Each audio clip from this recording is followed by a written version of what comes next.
Hello, everybody. It is the weekend. Longshore McKnight. I am live at Stivers Chrysler Dodge Jeep Ram in Prattville. Barry on the road again with Troy basketball. I do think I'm correct today in saying you're somewhere in the state of Louisiana. That is true. I am in Lafayette, Louisiana today after what? We did 3 shows from Jonesboro, Arkansas, Lafayette, Louisiana today.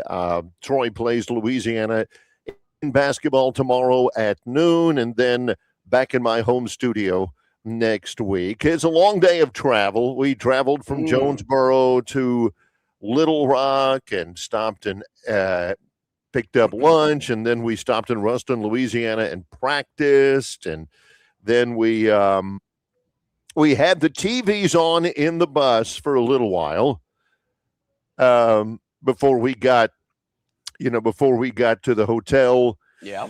It's awfully difficult. I'm in the perfect seat in the bus to where there's a TV behind me. Yep. And then there's the other TV is at the very front. So, I mean, it was about the size of a postage stamp, but I got to watch, I guess, the first quarter and a half of the college football semifinal game. And then we ran in, ate dinner, and I got to watch the end of it. Really good game. Congratulations to the Miami Hurricanes for making it to their first national championship game since 2002. Yeah, it was a great game. I'm with you, Barry. It was one of those good. games that you wanted to watch till the conclusion. None of this, wow, this one's over, I'm done. Too many free throws, too many fouls, nothing like that from the night before. Yeah. But I will say this, 2 things stuck out. Alabama does not have a running back like Quan Lacey. I'm looking at that guy going, hey, Kalen, could you not find a guy like that? This guy breaks a 75-yarder off, tweaks the hammy, gets it worked on, comes back like nothing ever happened. He's 100% looking good, pounding the ball up and down the field. Guy impressed me, Trinidad Chambliss, very impressive. The other thing that stuck out, Barry, I have seen officials going back to basketball quickly that will actually call a foul with, 1 second left when a guy's attempting a shot. Yeah. Why won't referees call pass interference on a Hail Mary? If you look at the tape, the Miami defender has the Ole Miss wide receiver's shoulder pads. He's grabbing them for about 8 yards down the field, but the officials won't throw a flag. And I'm thinking back at it going, I don't think I've ever seen a flag thrown during a Hail Mary, ever.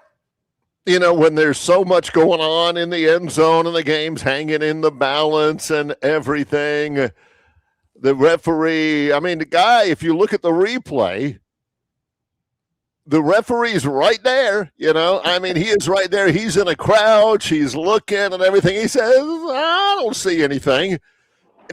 My 3 takeaways are a lot like yours, not Alabama-centric. Hey, boy, I wish Alabama had this guy or they don't have that guy. Well, Alabama's not playing in the college semifinal either. For probably the reason I bring that up because the reason I brought that up because I got a lot of texts. How come Bama doesn't have a guy like that? How in the world does Ole Miss have people like that? I love Trinidad Chambliss. And it leads me to think, you guys who are making your living talking about, this guy, he was a 4-star when he was recruited. He's a 5-star. He's the number 3 rated player at his position in the blah, blah, blah recruiting rankings. Yeah. Somebody screwed up. How in the world did Trinidad Chambliss play 1 snap of Division II football? Who in the world thought that I'm not sold on this kid? Let him go to Ferris State if he wants. What the heck was that, man? Well, let me there again. I don't want to pat myself on the back, but I will. Since when? I don't know, 30 years ago when all this started. 5-star ratings. What? Recruiting doesn't matter. It's the most overhyped thing I've ever seen in my life. Let's go back 2 years after the fact and see how well these 5-stars did. All the recruiting geeks and nerds out, no, we don't want to do that. That makes us look bad because 2 years ago we said this guy was going to be unbelievable. And if you go back 2 years and go, well, where is he today? It kind of, diminishes our point. I'm with you. Don't give me this 5-star, but it's like how Clinton Dick said. Production over hype. That kid over can 5 play. stars. Production's over whatever else. And the guy can produce. Oh my gosh. You cannot measure between the ears and your heart. Yeah. You can measure 40 times and how much weight the guy can bench press, but what kind of characters the guy got. This guy can throw it 75 yards. So does that mean can he throw it where he needs to throw it when it needs to be there? Does he can he make the right read? So that's one of them. Trinidad Chambliss is a baller. Kewan Lacey, good player, tough player, got some tough yards. And the pass interference at the end was absolute pass interference. The third, you see, I'm sure Troy players do when they're getting a picture, for a promotional picture, whatever it might be. You'll see guys put their hands like this inside their shoulder pads as part of their photo. This guy from Miami, he didn't have 2 hands, but he had one of them.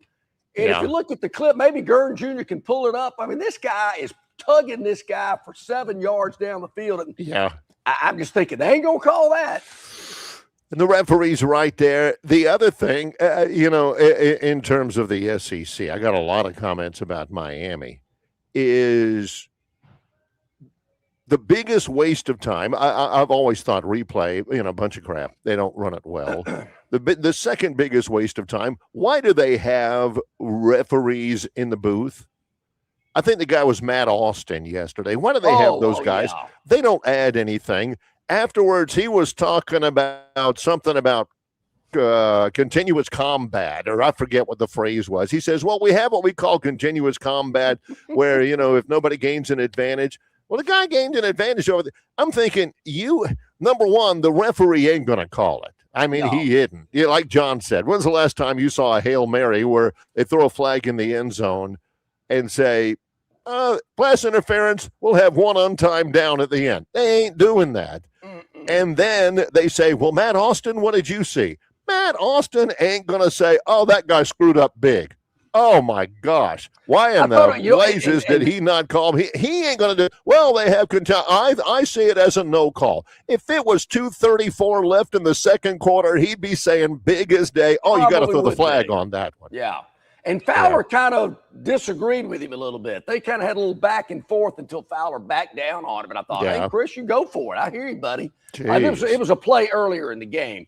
But one thing that also stood out that did kind of concern me, Barry, Ole Miss's defense was on the field a long time in that game last night. I don't know how many snaps total they were on the field, but it did kind of concern me going into that game. Can that defensive line, can they hold up? Well, are they in shape enough? And I could kind of see them.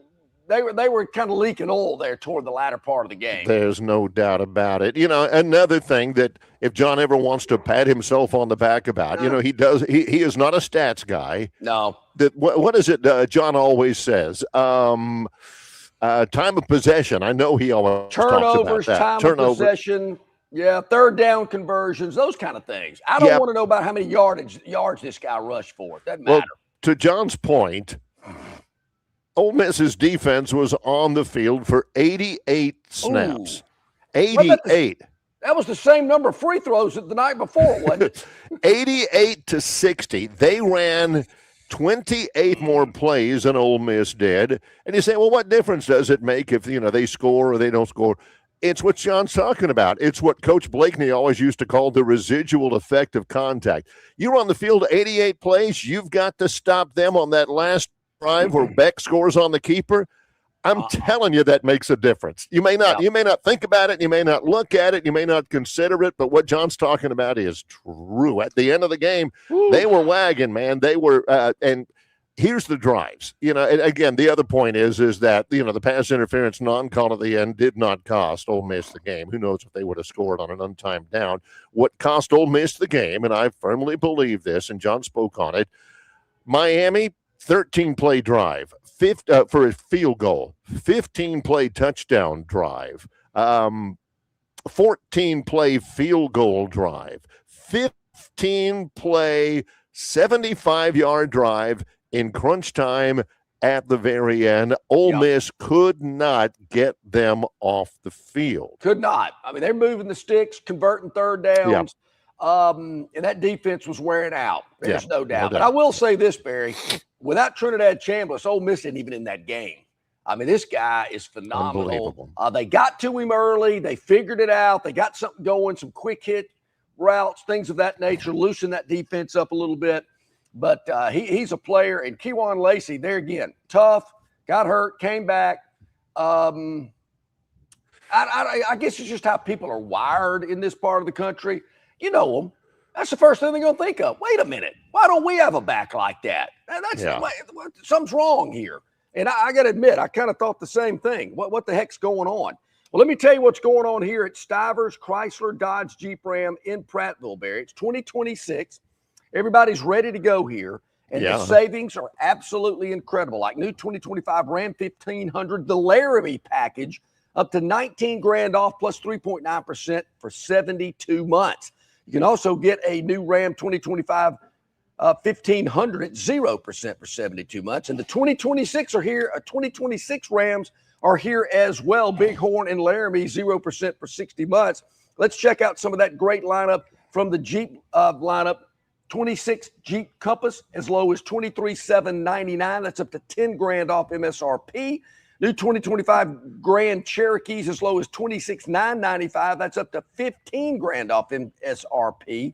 And the 2025 Grand Cherokee L 3-row Grand Cherokee as low as $29,995. Just a few of the great deals going on here in 2026. And you heard me. We got 25s and 26. Sixes going on. So a lot happening here at Stivers Chrysler Dodge Jeep Ram in Prattville. So there's a couple of truths that we're spitting out at you this morning. Like John says, I agree.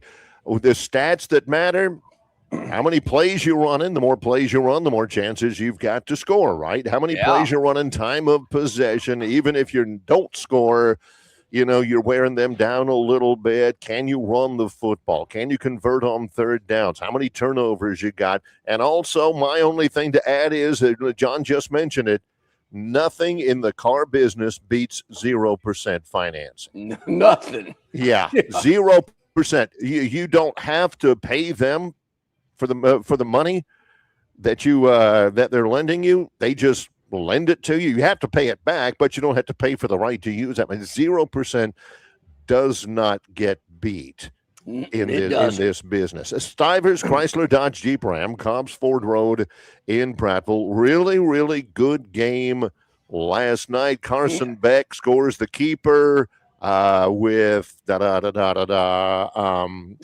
40 to go. 18 seconds to go. 18 seconds to go. Yes. And Ole Miss went right down the field. No call in the end zone. Should not have been. The whistle should not have been swallowed. Great game. Right after that Miami touchdown, Barry, I believe Ole Miss, like their first two plays, went like 48 yards in two plays. That's exactly right. I'm telling you, Chambliss is a great player, and like most great players, he's a great player under pressure when the chips are down. And I know it's been a long time since Miami's been in that position, certainly even longer for Ole Miss, but that place was packed. It was standing room only. Good. The crowd was electric. I look for things like that. I'm looking for crowd size. And I did notice it there. Unfortunately, they had to travel out to the desert to see them play. I don't understand where they put these teams in the places that they do, but they haven't asked me. But it was a great atmosphere, and I got to imagine tonight in Atlanta, it's going to be just as good. Indiana's traveling. I know that much. The Hoosiers are in force in Atlanta here tonight, 6:30 against Oregon. And again, the rematch aspect of it, it was a concern to C.J. Duncan the other day when he broke it down. They played once before. Oregon knows the things they did wrong against this very team. They can make adjustments. Indiana will make adjustments as well. I don't love it. I don't love the rematch. Alabama, again, back to them real quick. Alabama was 11-4 this year. 11-4. Yeah. 4 of those games, they played the same team twice. You know, they played Georgia twice this year. Yeah. They played Oklahoma twice this year. The second Georgia. As you say that, I'm thinking it all. There again, it always goes back to Auburn, Barry. Just imagine a year when Auburn and Alabama play more than one time in a year. And you got to think it's coming. It's going to happen sometime. Yeah. If Alex Golesh, gets trending a little bit, it may happen sooner rather than later. But right now, I'm not seeing it. Yeah, maybe. Yeah, it could. It certainly could. I don't know. But a lot has to happen. I mean, after all, this Auburn team was 1-7 in the SEC this we don't year. Have to bring that up. Well, it's just you're playing the same team over and over again. Indiana and Oregon have played before this year. Yeah, and they're playing it again. Alabama had 2 games against teams that they had already played earlier on. That's one of the things about the college football playoff I don't like in the championship game. The chat line, which was going on since 5:36 this morning. Beautiful. I got in, there's like 30 chats already. Love you guys. There's some real cause for conversation for some of them. Hey, will we ever get rid of the college of the conference championship games? No, but probably the smartest thing somebody said on this program, I don't know if it's true or not. I don't have any evidence or anything, but Ty says the reach of this show goes far and wide. Bill from Baltimore. Someone's definitely listening to all of Longshore's suggestions. Problem is like John said before, they didn't ask them. A lot of times they don't ask, They don't. I just throw them out there and we'll see what sticks. But we appreciate it. Thanks for the love. And thanks for jumping on the River Region Straw chat line so early. We really appreciate that. And also we appreciate everybody that checks us out on Facebook and YouTube and X and Instagram and Spotify and Apple Tunes. Barry, we had a ton of people checking out our clip from earlier in the week with the Auburn fan throwing the drink over the back of his shoulder. Yes. That got a lot of reaction. We really appreciate people checking that out. We got clips every day. So wherever you check things out like that on social media, you can check out Longshore McKnight. Also Yellowhammer News and yellowhammernews.com. Video content, a write-up about the show each and every afternoon. We appreciate those guys and our partnership with them. Hit the like button. Hit the subscribe button. It helps with the algorithm. I know it sounds like something, a cramp in your leg or something, an algorithm. But I don't know what it is, but supposedly it helps. So hit the like, hit the subscribe. We appreciate it. I am at Stivers Chrysler Dodge Jeep Ram in Prattville. Barry is with Troy basketball. I will let you know, Barry, the 2026s are rolling in here at Stivers CDJR, but they got plenty of new 2025s as well, like the 2025 Ram 1500, 0% for 72 months. The Ram 1500 Laramie package up to $19,000 off, plus 3.9% for 72 months. Great deals on the Jeep lineup as well. The Jeep Wranglers up to $12,000 off. The Jeep Gladiators up to $16,000 off. Right here, right now at Stivers CDJR in Prattville. That's where I'm hooked up. We got a lot going on today. Will Fisher from RTJ Capitol Hill going to hop in a little bit later this hour around, 7:45 or so. Top of the next hour, the Moneyline Magician, Josh Harris. I think he's recovered from a week ago Thursday from Pasadena, and Ralph Michaels of Wager Talk and the Gold Sheet. But Barry, as we do each and every Friday, something we changed up a couple of months ago, we released the Phantom 4 at 20 minutes past the hour in hour number 1 here on the show. Which means it's next with Longshore and McKnight in association with Yellowhammer News, presented by Bud Light. Why Hands? At Hands Heating and Air, you get this area's highest ranked service provider with 24-hour repair service, no overtime charges, and their same-day service guarantee.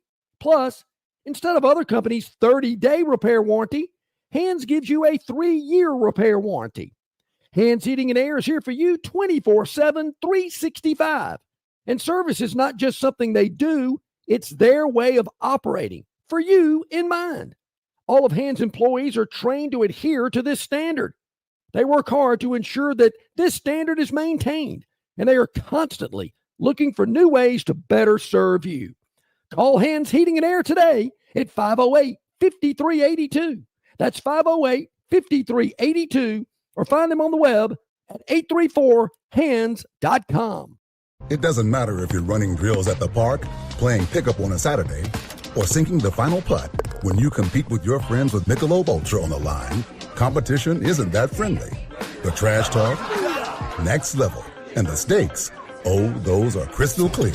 With only 95 calories and superior smooth taste, it's the ultimate trophy. Superior is worth playing for. Michelob Ultra, superior light beer. Enjoy responsibly. Copyright 2025, Anheuser-Busch Michelob Ultra Light Beer, St. Louis, Missouri. The Destin Connection Seafood Market at 3750 Norman Bridge Road in Montgomery has the freshest seafood direct from the Gulf of America. I'm talking red snapper and grouper, all sizes of Gulf shrimp, jumbo lump crab meat and crab claws, Louisiana Bay oysters, and New Bedford scallops. They are a full-service seafood market and kitchen serving po' boys, dinners, and sandwiches.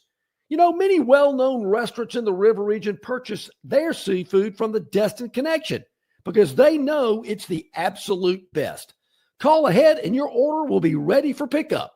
The Destin Connection Seafood Market, 3750 Norman Bridge Road. Call 288-4272. That's 288-4272. Okay, welcome back in, everybody. About 21 minutes past the hour, live from Stiver CDJR in Prattville on Cobbs Ford Road. Come make 2026 a great year. They got fantastic deals on the Ram, Chrysler, Dodge, and Jeep lineup here at, let me tell you, Northwest Florida and Alabama's largest volume selling Ram dealers right here in Prattville. Come by and see them. Well, okay. It is that time once again. I like it at the earlier time because you can go ahead and let the line do whatever it's going to do before the games over the weekend. And we are deep now, well, at least into the postseason in football. There's only 2 more college games left on the whole year, and that's kind of sad. But the Phantom still spitting winners the Phantom's premium 4 here. The Phantom 4, it is that time here on Longshore and McKnight. Yeah, it is, Barry. It's brought to you by our friends at River Region Straw, premium long needle pine straw for all of your landscaping needs. Also, seasoned firewood. There are going to be some cold days coming. Get ready. Saw the weather forecast. Some really chilly mornings, some cool nights. You're going to want to fire in that fireplace. Give Kenny a call or text today at 669-5959.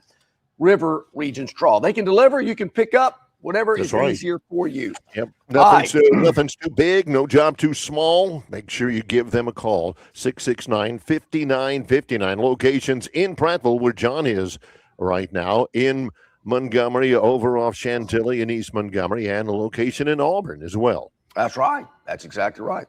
All right, this is for amusement purposes only. We don't condone any type of illegal gambling activity. Yes. You know, so, he said condone, not conduct. Yeah, condone. That's right. That's an entirely different concept. Yes. Good point. You can conduct with whatever you want. Yes. Okay. Let's go ahead and tell you about the Daily Dog yesterday. Mama said there'd be days like this. There'd be days like this. Mama said. Mama said. Mm-hmm. Ole Miss was catching 3.5 last night. Mm-hmm. If you do the math, 31-27, that's a 4-point differential. 4 is never, as the Phantom can tell you, out of many, many instances and many, many years of experience, local man would always point out every time 4 is not 3.5. It's true. That is true. So, took one on the chin last night. It was tough, and we were really glad and really applauding Ole Miss going for 2 after their last touchdown, which was the right play. It was. Yes. There's no doubt that was the smart thing to do there. They were up by 1. Go ahead and let's make it a 3-point game. So I applaud them for doing that. That was a good move. close. It is close, but you know, close doesn't count. We don't want to hear. Well, a local man doesn't want to hear. Well, I mean, so what? Bet the newspaper.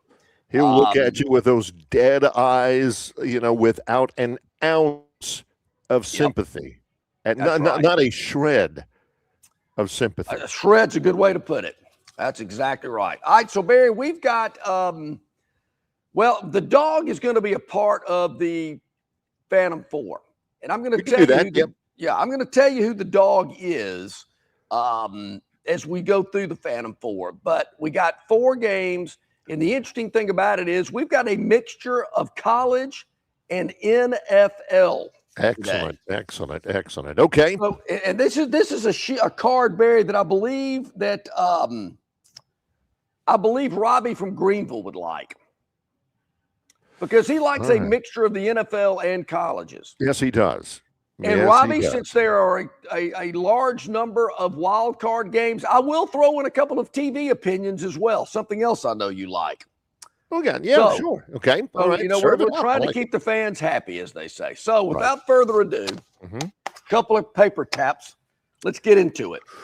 All right. They're ordered of kickoff time. There are no super big time, hugely humongous big super ones. He believes in all of them consistently. And like he always says, kickoff time is important. That's another thing the Phantom will look. I mean, your local man will look at you without a shred of sympathy. I thought kickoff time was at 6:30. 7 o'clock. Nope, it's at 6:30. Don't want to hear it. Doesn't want to hear it. He is not very sympathetic. Believe me, I know. All right, but I like my guy. Hey, I have nothing against him. It's nothing personal. It's business. I get it. All right, Barry, we're going to the college football playoff semifinal game tonight in Atlanta. It is the Peach Bowl presented by Chick-fil-A. I think it's still presented by Chick-fil-A. I think so. I think it is. 6:30 tonight, ESPN. It's Sean McDonough and Greg McElroy on the call. How about McElroy? Yeah. How about him getting to call a college football playoff semifinal? I think that's the best work he does, quite honestly. I know he's got his finger in a lot of pots, but I think that's the best pot he's got his finger in. He's excellent. He's good as a color analyst. Other things, I'm still forming a decision. I don't think you really cares, but I'll just give you my opinion. Again, nobody asked. Yep. Nobody asked. Yeah. Indiana, Oregon tonight. The Hoosiers are 3.5-point favorite with a total of 48. I don't know if you knew this, Barry, but Indiana leads the country in turnover margin as the Hoosiers committed just 8 turnovers this year. They have the second fewest penalty yards per game, and they lead the country in third down conversion rate. Sounds to me like Indiana is really, really, really, really well coached, Phantom. Also, plenty of discipline and structure, which I think falls back into the coaching. Yes. Yeah. Now, Oregon and Indiana, they had a regular season meeting in Eugene. I think you touched on that earlier today. True. The closing total in that for that game was 51. Ooh, 51. I'm wondering why the total tonight's 48. I don't agree with that very much. Okay. I think the change in venue from dreary old Manhattan, change in venue from drizzly Eugene, similar to dreary old Manhattan. Yes. Up there in the Pacific Northwest to a fast track in Atlanta at Mercedes-Benz Stadium. I think that's going to be big for both these offenses. No weather issues, no wind, no rain, no sleet, no snow, no beeping and blinking and all that type of stuff. No dark of night, no shirt, no shoes, no dice, no fighting, no bare feet. Yeah. Yeah. So that game I just alluded to, Barry. Right. The one in Eugene earlier this year. Yep. 50 points were scored in that game. And let me tell you, there was plenty of room for more. Yes, there was. There did not get scored. Yeah. Oregon loses it at home. Indiana goes into Eugene and wins it 30-20. And that score had several different opportunities to be different during that game. Yeah. Oregon misses a 36-yard field goal. That's like an extra point. Indiana had the ball on the 27-yard line, just kind of turned it over. No big deal. So, okay. Yeah, Indiana had 13 drives in that game, and Oregon had 12. If you're going to give these two teams 25 total possessions and each offense is going to run over 75 plays in a dome on turf with the roof closed, are you kidding me? This game's flying over 48 tonight. We like over 48 in the semifinal college football playoff game between Oregon and Indiana. Over 48. Especially, Phantom, with those two quarterbacks. Yeah. Fernando Mendoza and Dante Moore probably going to be the first two picks in the upcoming NFL draft. It's the first kind of thing that reminds anybody of since 2015 when Oregon took on Florida State in the college football semifinal, the first ever college football semifinal. And a couple of months later, they went 1-2 in the draft. Two really, really good quarterbacks with pristine conditions. Love it. I love it. Love that pick. Didn't see it coming, but I agree with it 100%. Okay, we're going to turn the page to the National Football League. It is wild card weekend. 3 games tomorrow.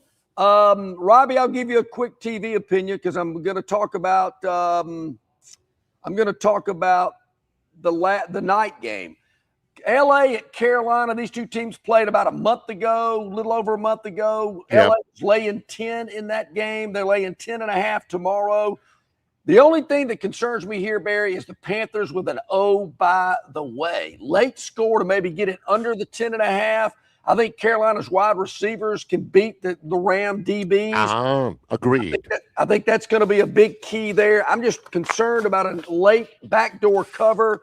TV opinion, Robbie, I'll take the Panthers at home plus the 10.5. By the way. But I don't love it. By the way, the biggest playoff road favorite in the Super Bowl era. How about that? There has never been another line that has been that large for the visiting team in the playoffs ever since they started playing the Super Bowl in 1966. And I will say, just to give you some context. If you're attending that game tomorrow afternoon at 3:30 in Charlotte, I'll just let you know the beer lines are pretty long. So go ahead and get your beer before you sit down because, I went to a game there with the Saints and the Panthers. The beer lines took forever. I think John went to a Kenny Chesney concert. I did. Too. Yeah, I sure did go to a Kenny. All right, there you go. All right, that's just a TV opinion.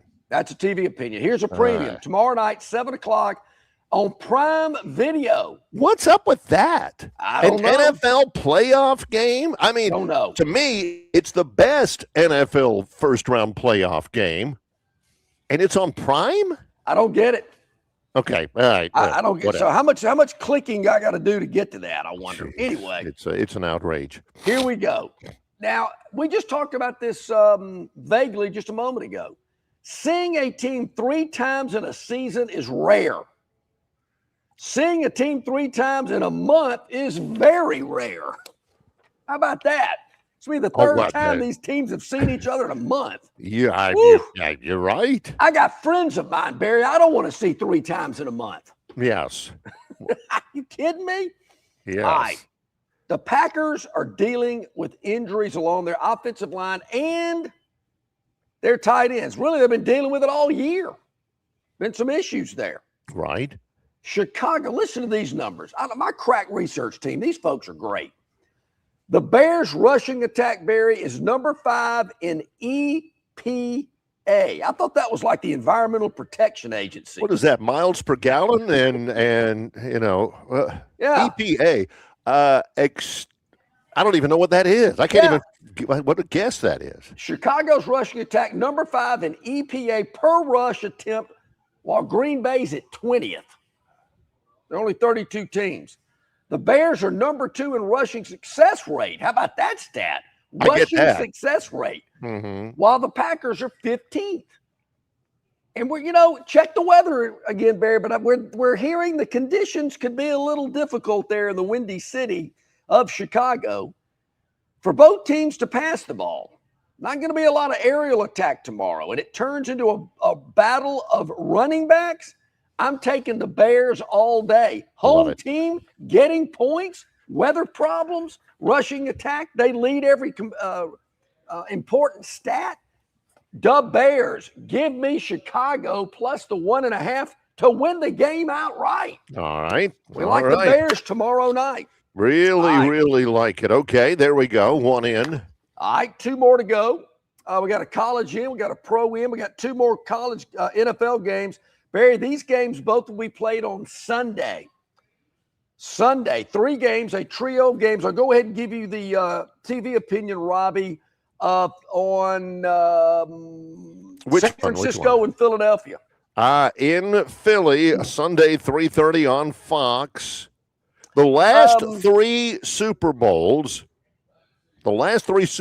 have featured one of these 2 teams. That's right. I mean, they have been used to success lately. They certainly have been. If San Francisco did not drop the ball in the latter part of the regular season, they would have not had to have left their home turf. They would have had home field advantage throughout. The Super Bowl is there as well, but they couldn't close the deal. They're on the road traveling clear across the country to Philadelphia, 3:30 on Fox Sunday afternoon. I know Philadelphia's kind of been farting around, if you pardon my French, but now, Barry, it's the playoffs. It's time to get serious. No more dilly-dallying around. I just don't think, and they're laying 5.5 here. Philadelphia at home laying 5.5, but that's too many. In a game between 2 teams that I think are really good, evenly matched, I'm grabbing the points, and I'll tell you, every time I see 5.5, I'm taking the dog. That is a number in handicapping that there's a lot of score combinations where that 5.5 can burn you. I'm taking the 5.5, Robbie, in a TV opinion with the 49ers. All right, let's get down to business. Premium. Sunday, 12 noon on CBS. Now we're talking. Here we go. Jacksonville hosting the Buffalo Bills. Buffalo is a 1.5-point favorite, a road favorite. Jags, a home dog, total of 51. Okay, it's a fact. The Jags don't make the playoffs very often, but when they do, they usually bring the fireworks. They've been to postseason 4 times since 2000. They got it going on. They've been on a really good winning streak lately. 8 in a row. Yep. 8 in a row.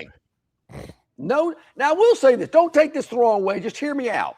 There's no denying that Jacksonville played a weak schedule over the second half of the season. What? Raiders, Cardinals, Jets, Titans twice, Colts twice without Daniel Jones. Okay. However, played a bunch of losers. It's true. They also have 5 wins over this year's playoff field, including a 2-touchdown win over the AFC's number 1 seed. I'll take that. I like that. I like that a lot. I didn't know Cam Little. You might have heard of him. Yes. He's not little when it comes to kicking the football. He is the best in the NFL, and he plays for the Jacksonville Jaguars. He's emerged as the league's best young kicker, making a 67-yarder in last week's win over the Titans.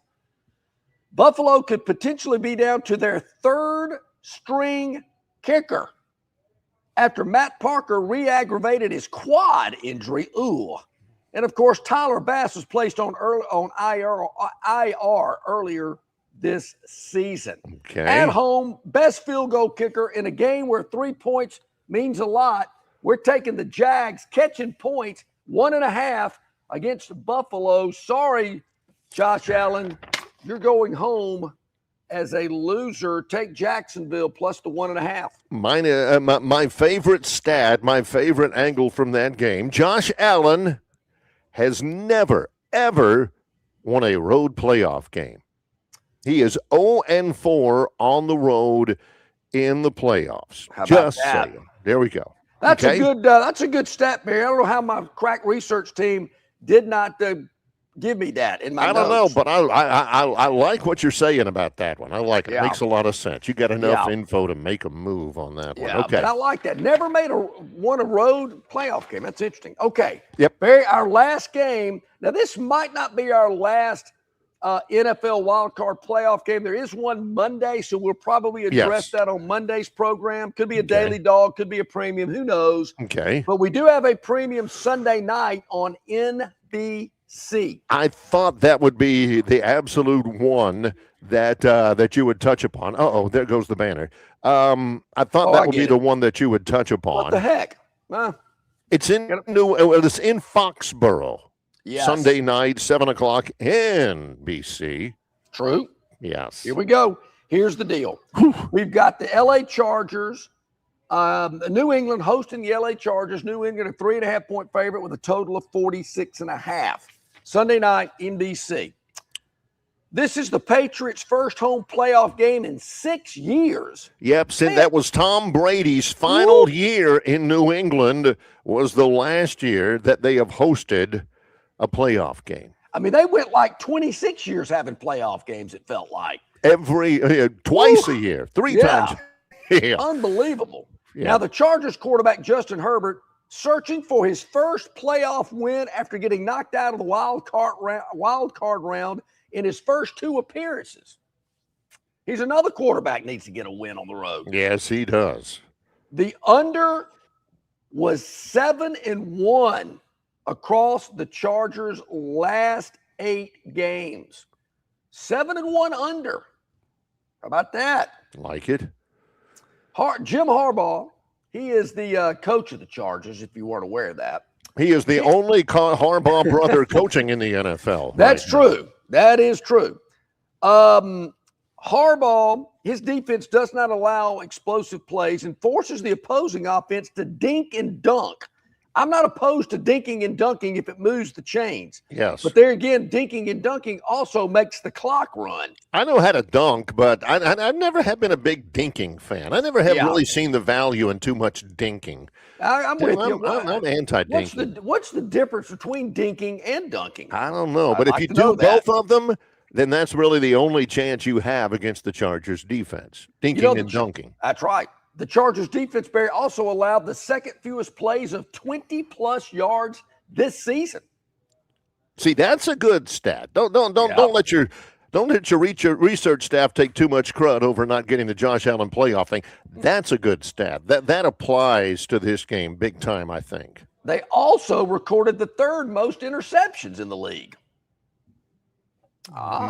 What's he thinking? Where's he angling on this? Where are we headed?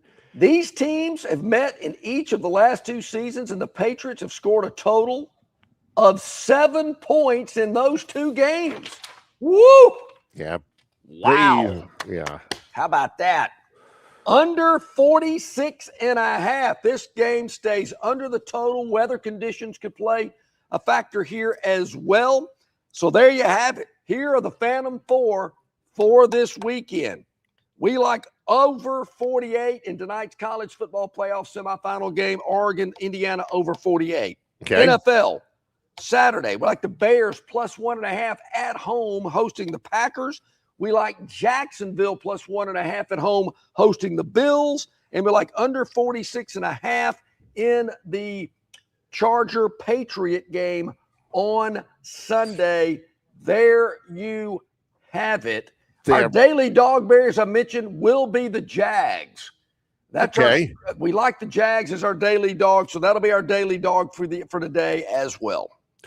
Yep, the Steelers and the Texans play on Monday. Somebody was asking about the buys and stuff like that. That's later, but there is a Monday game, and we reserve that right to be possibly the daily dog there. Be looking for that. I believe there'll be some discussion about that game on Monday. Yeah. Can you have dinking without dunking? Can you have a nook without a cranny? Can you have vinegar without? Well, yeah. I'm with you. Yeah. So there you have it. What do you think? Give me your thoughts about that. Also, last night's game between Ole Miss and Miami, a great game if you stayed up and watched it all. I actually did. I'm actually had a couple of cups of coffee. I'm feeling pretty good today. Which leads me to this point. Somebody says, hey, will you have Lee Sterling on? Guys, I don't think Lee Sterling went to bed last night. He may still be up. Yeah. There's a chance he could be hung over, you know. Before the Super Bowl, we'll definitely get Lee on, but Ralph Michaels will join us today at the bottom of hour number 2 from Wager Talk on the Goal Sheet. As I mentioned, Josh Harris, the Money Line Magician, at the top of the next hour. And I believe our man Will Fisher from RTJ Capitol Hill is going to hop on with us when we return to give us an update about what's going on over at Capitol Hill, which Barry is, I'm looking at it from here. Yeah, I can see the track from here. Yeah. John is at Stivers Chrysler Dodge Jeep Ram on Cobbs Ford Road in Prattville, Alabama. I am in the Hilton Garden Inn Hotel in Lafayette, Louisiana. It's Longshore McKnight in association with Yellowhammer News, presented by Bud Light. Located just 8 miles north of Alabama's state capital, Capitol Hill features 3 18-hole championship courses. With more than 1,500 acres of golf and nature, the pure magnitude of this facility is amazing and allows each course to be drastically different from the others. Capitol Hill also features an innovative 360-degree driving range, 400 yards in diameter. Capitol Hill offers a fully stocked pro shop with the latest equipment and apparel. Great food and beverages in the clubhouse can be enjoyed both before and after your round. Get your group together and hit the trail. Go to rtjgolf.com/Capitol Hill for tee times and more information. Hey, bro, weirdest thing is happening at the game. This guy sitting next to me says, "You're our good luck charm." Every time I crack a Bud Light, we score a touchdown. Now his entire family wants to buy me Bud Lights. I think I'm some kind of a football prophet. Talk soon. The team needs me. Anything for Bud Light, the official beer sponsor of the NFL. Stock up today. Enjoy responsibly. Copyright 2025 Anheuser-Busch Bud Light Beer, St. Louis, Missouri. Local banking expertise, the newest innovations and technology, personal attention, genuine hospitality. It's all just part of the Riverbank and Trust difference. They invite you to experience it for yourself. Welcome to banking above and beyond at River Bank and Trust. Locations throughout the River region, locations throughout the state of Alabama. River Bank and Trust. All righty, welcome back in, everybody. Glad you are with us here today. Longshore and McKnight, presented by Bud Light. Easy to drink, easy to enjoy. I am here in Prattville at Stivers CDJR. Barry, I mentioned the 26 models are rolling in as well, but they still have plenty of new 2025 models as well. Ram 1500s, 2025, brand new, 0% for 72 months. You said something about 0% earlier today. You can't beat it. I mean, you'll see dealerships that'll say push, pull, drag, whatever. Yeah, there are a lot of gimmicks out there, and that's all they are, is gimmicks just to try to get you in, and then they'll begin to. I'm telling you, there is no gimmick about 0% financing. If somebody offers you 0%, I'm telling you, and you're waiting for a better deal, you're going to wait for a long time. You can't find a better deal than what John's talking about here at Stivers Chrysler Dodge Jeep Ram. And the Ram 1500, Barry, I mean, it's the cornerstone. I mean, what a fabulous vehicle right here in Prattville, Alabama, at Prattville CDJR.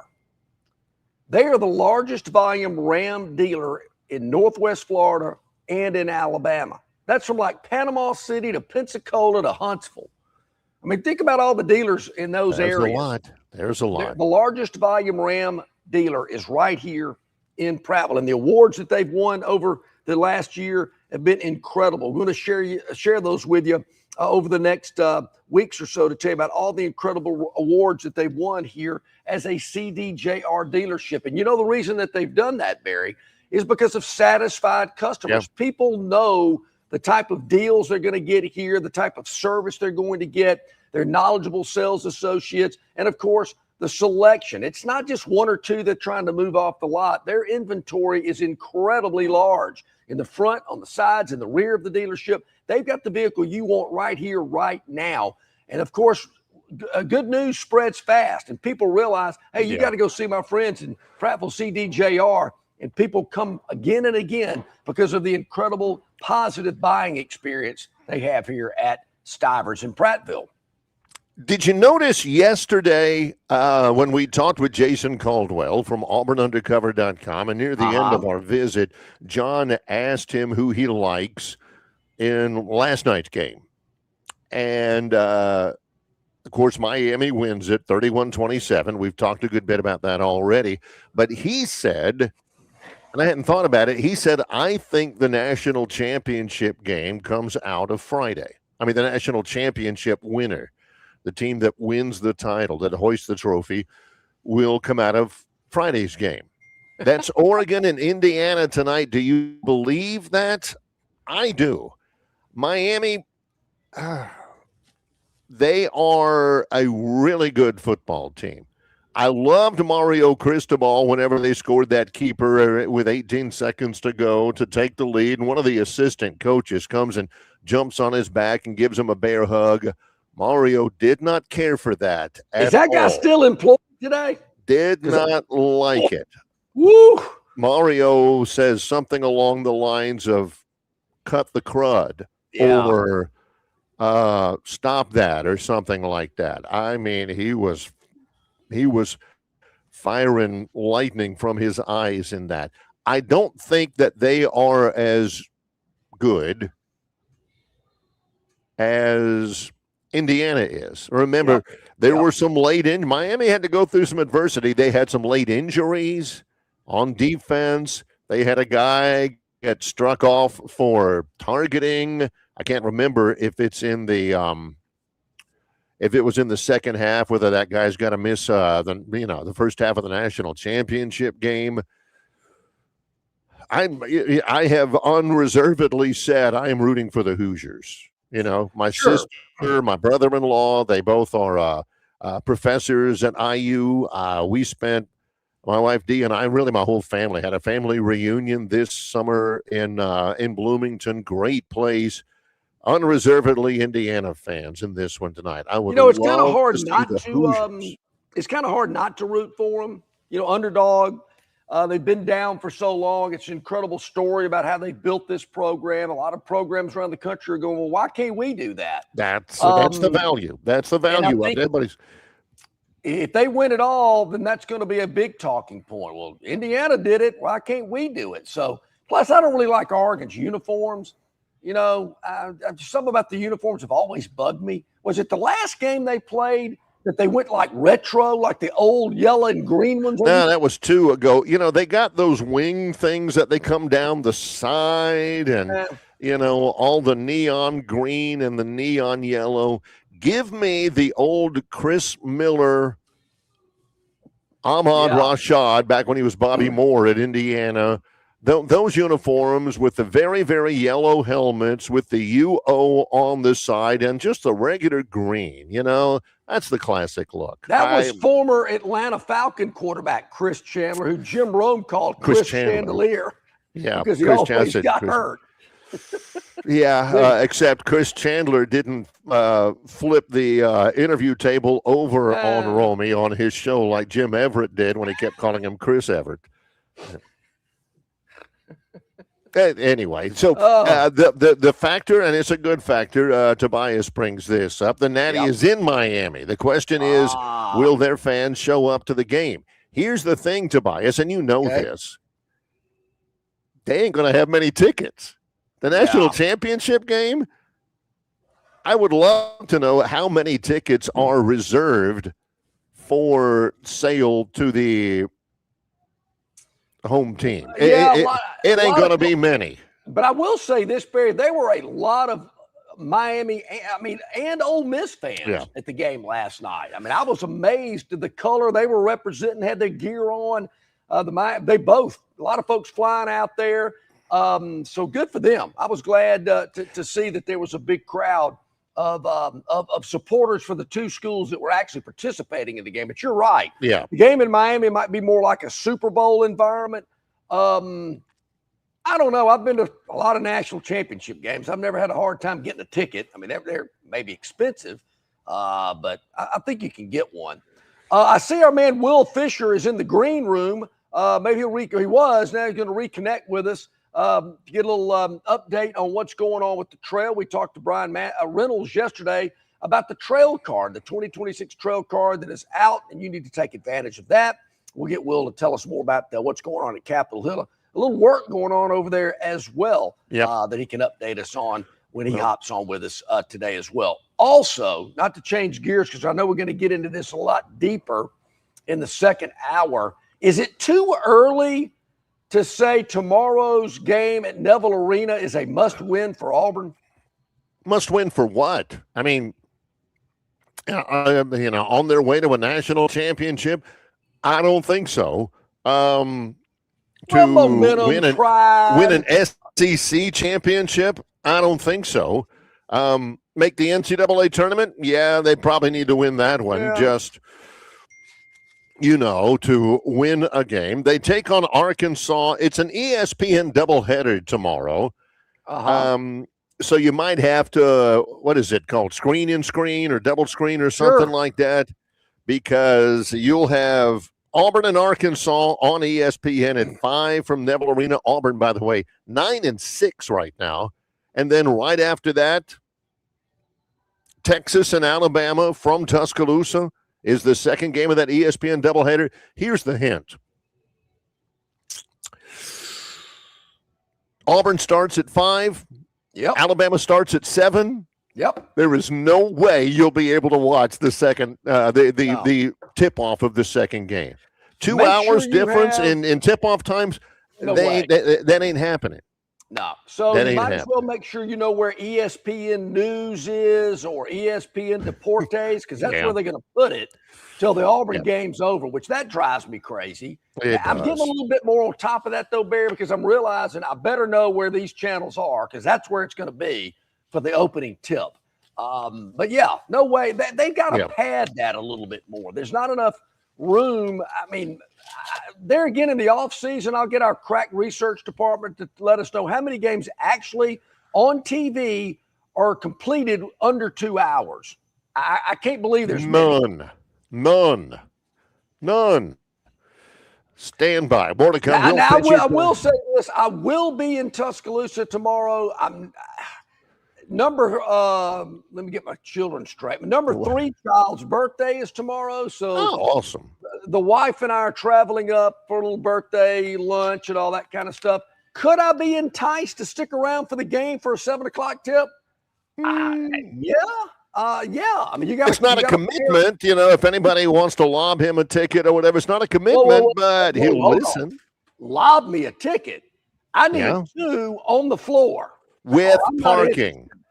I can probably handle the parking because he doesn't live too far away from Coleman Coliseum, so I can park in at his place. But I tell you what, I'll pass on the parking if you give me 2 floor seats. That's all I'm looking for. Just this time, from now on, when he's talking about going to see the Saints or or the Pelicans or something like that. He's talking parking pass, but just this time he is willing to waive that requirement. Barry, that's a good point you bring up. I do not need a parking pass for Saints or Pelican games because usually I just walk to the stadium from the quarter. Yeah. I don't really need a parking pass. That's what a lot of people do. They walk to the stadium from the quarter and they crawl back to the hotel from the game. That works. Yeah. The thing is, you got to go down Poydras going back, and you got to make sure you turn down the right street when you head back toward the quarter, because there's a hotel there. I can't think of the name of it, but I always recognize it. Go, oop, there's our street. There you go. Yes. There's the one. Yes. Otherwise, you end up in some dicey spots, which has happened to me before. Yeah. You got to make sure you know where you're heading. All right. Will Fisher's going to join us next week. Got to go check hole locations this morning. Heck yeah. Heck yeah. So we'll check in with Will next week. But I do believe our man, the money line magician, Josh Harris, I hope he's okay, Barry. He's had over a week to get over last Thursday's game in Pasadena. I was a little worried about him. I saw his mom in the grocery store this week. She said he was doing okay. So we'll check in with Josh when we get back. It's Longshore and McKnight in association with Yellowhammer News, presented by Bud Light. The Montgomery Regional Airport is getting better the more you use it. MGM offers multiple nonstop daily flights to Atlanta, Charlotte, Dallas-Fort Worth, and Washington's Reagan National Airport via Delta and American Airlines. And beginning this April, MGM will offer daily nonstop flights to Houston's Intercontinental Airport via United Airlines. All of these cities offer easy connections to destinations all over the country and all over the world. Make travel more cost-effective and less stressful when you utilize your Montgomery Regional Airport. MGM, you can get there from here.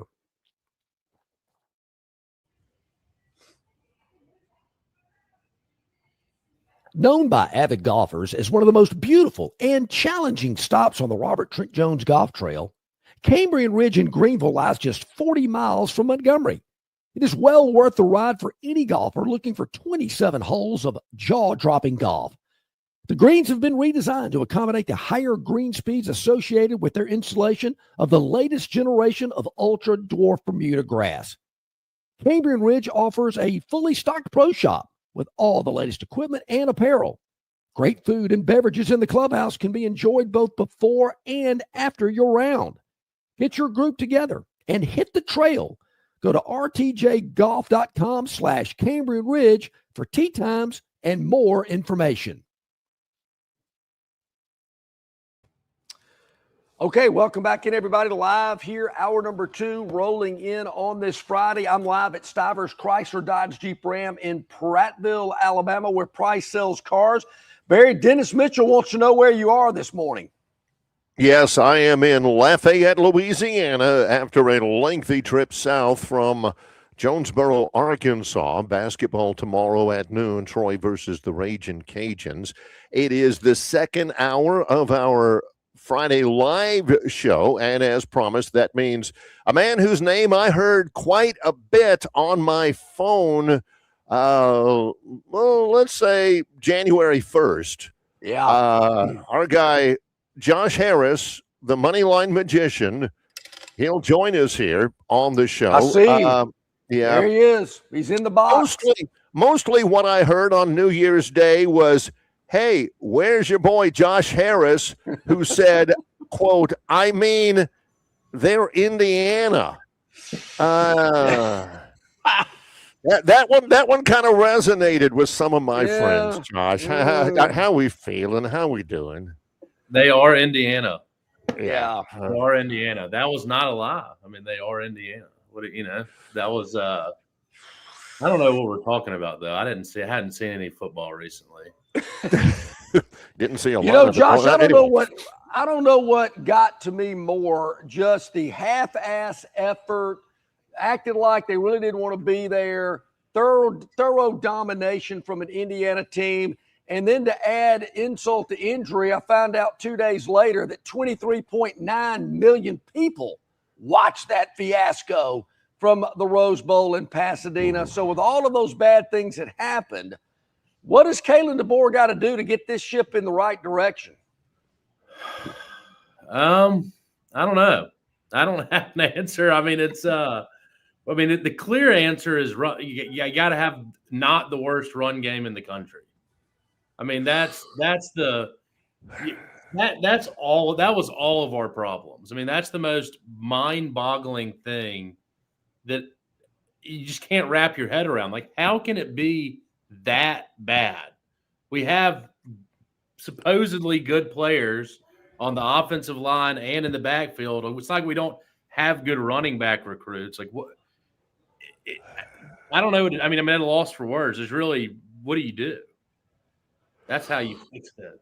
When did you figure that, well, this one is out of reach? Was it the late touchdown pass with 17 seconds in the second quarter to go up 17-0? Was it 24-0, or was it before then, Josh? Yeah, I mean, I gave it one drive in the second half. I watched one drive in the second half. Then I turned it off, went to my bedroom and gorged myself full of ice cream and watched the sitcom. And then I heard Austin Mack was in the game, and I was like, oh, I'll give that a try, just to see what he's doing. Watched him for a couple drives and then I hadn't turned off a game in 10 years, 20 years. I mean, it's been a while since I've turned off a football game. Yeah, And- I was watching the 86 Masters on Golf Channel during the third Are quarter. you kidding me? I watched every snap. You guys, what? That's what you were I don't saying. get There's it. all those millions and millions of people watching it. I bet people Yeah. were tuning in when they heard we were getting killed, and there were Alabama hate Yeah. watch Yeah. parties. No doubt. Yeah. I mean, Yeah, I bet definitely. there were a lot of happy people. So, no doubt. A couple of questions about the aftermath. Is Kalen DeBoer on a hot seat? of course, yeah. I mean, he's on about as hot as a 11 seat. wins. Yeah, yeah. Wins It's against ranked teams. Played in the The SEC championship game. that was great and all, but it was the way that we lost the games. It was the ones that we won were very close. We didn't blow anybody out for the most part. And the ones that we lost, we got killed. So you look at this season, and it very easily could have been a 9-win season or an 8-win season. You know, there were a lot of games that could have gone the other direction. Yeah.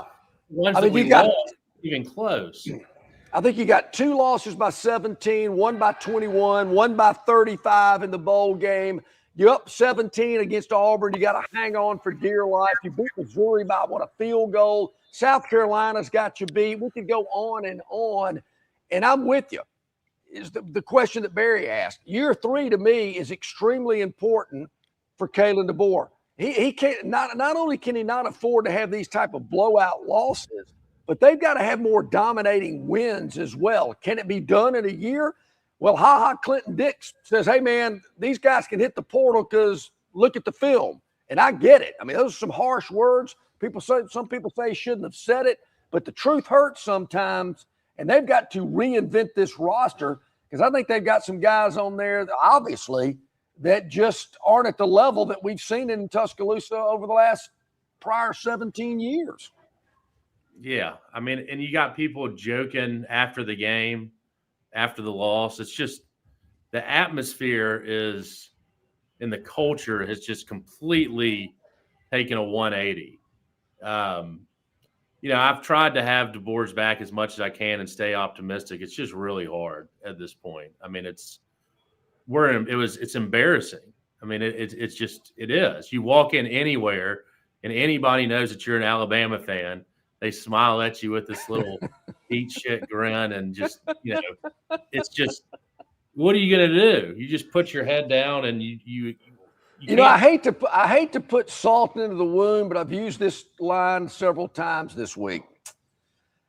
Mike Shula never lost by 35. He has. Yeah, he has said that quite a bit this week. He has pointed that out, kind of like the sound of it, and pointed it out again and again and again. The line I keep using to Georgia fans that gets them all riled up is I keep saying, is Kirby just a skeezy version of Mark Richt? Yeah, how does that go over in the ATL? It's great. Yeah. I love it. I was like, if you think about it, like Kirby had some success, but he had the playoffs to get in. Mark Richt might have gotten into some playoffs. No, I'm just Never thought about that. Well, I did see your mom at the grocery store earlier this week, and she did say you were doing okay after the game on Thursday. He did ask. He did. Hey, glad to hear how's that. Josh doing? Yeah. I'm fine. It was, you know, it was tough. The toughest part about it was my group text with everybody betting. Ooh. That was because everybody you just kept, you're like, oh, Alabama's plus 600. We're only down 10. Absolutely. We're plus 18 at halftime. Put some more on it. And then it's just at the end of the night, every guy in the man, every book in Alabama, I bet they're just rolling in it. Like, I mean, good. Yeah. Lord. This is how bad it's gotten.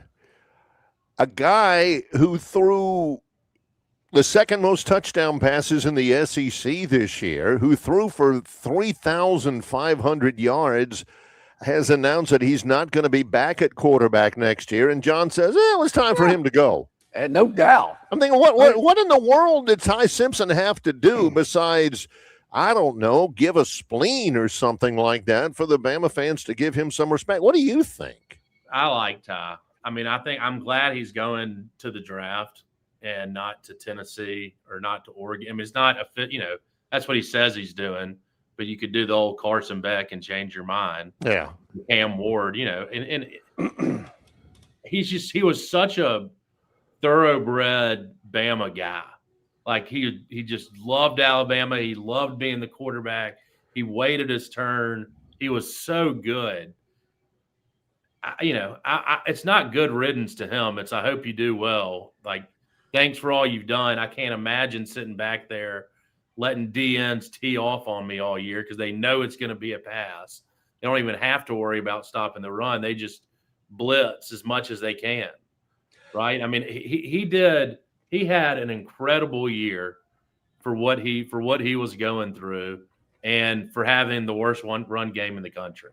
I mean, it's so, and I'm with you, Josh. I think, Ty Simpson will go down as a warrior and a guy that went through a lot, waited his turn.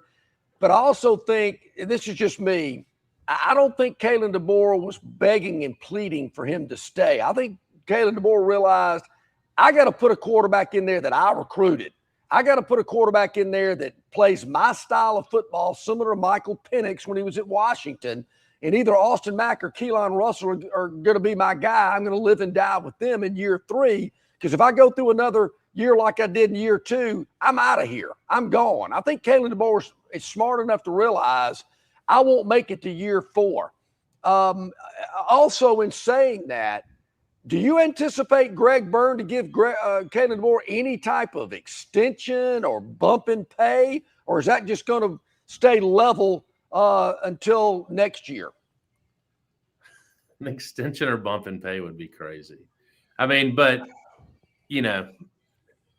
that's one guy that I do still trust at the university is Greg Byrne, and he's done a great job. So whatever he says is fine with me, but he knows more than I do, but that would be wild. I mean, I just can't get over the losses.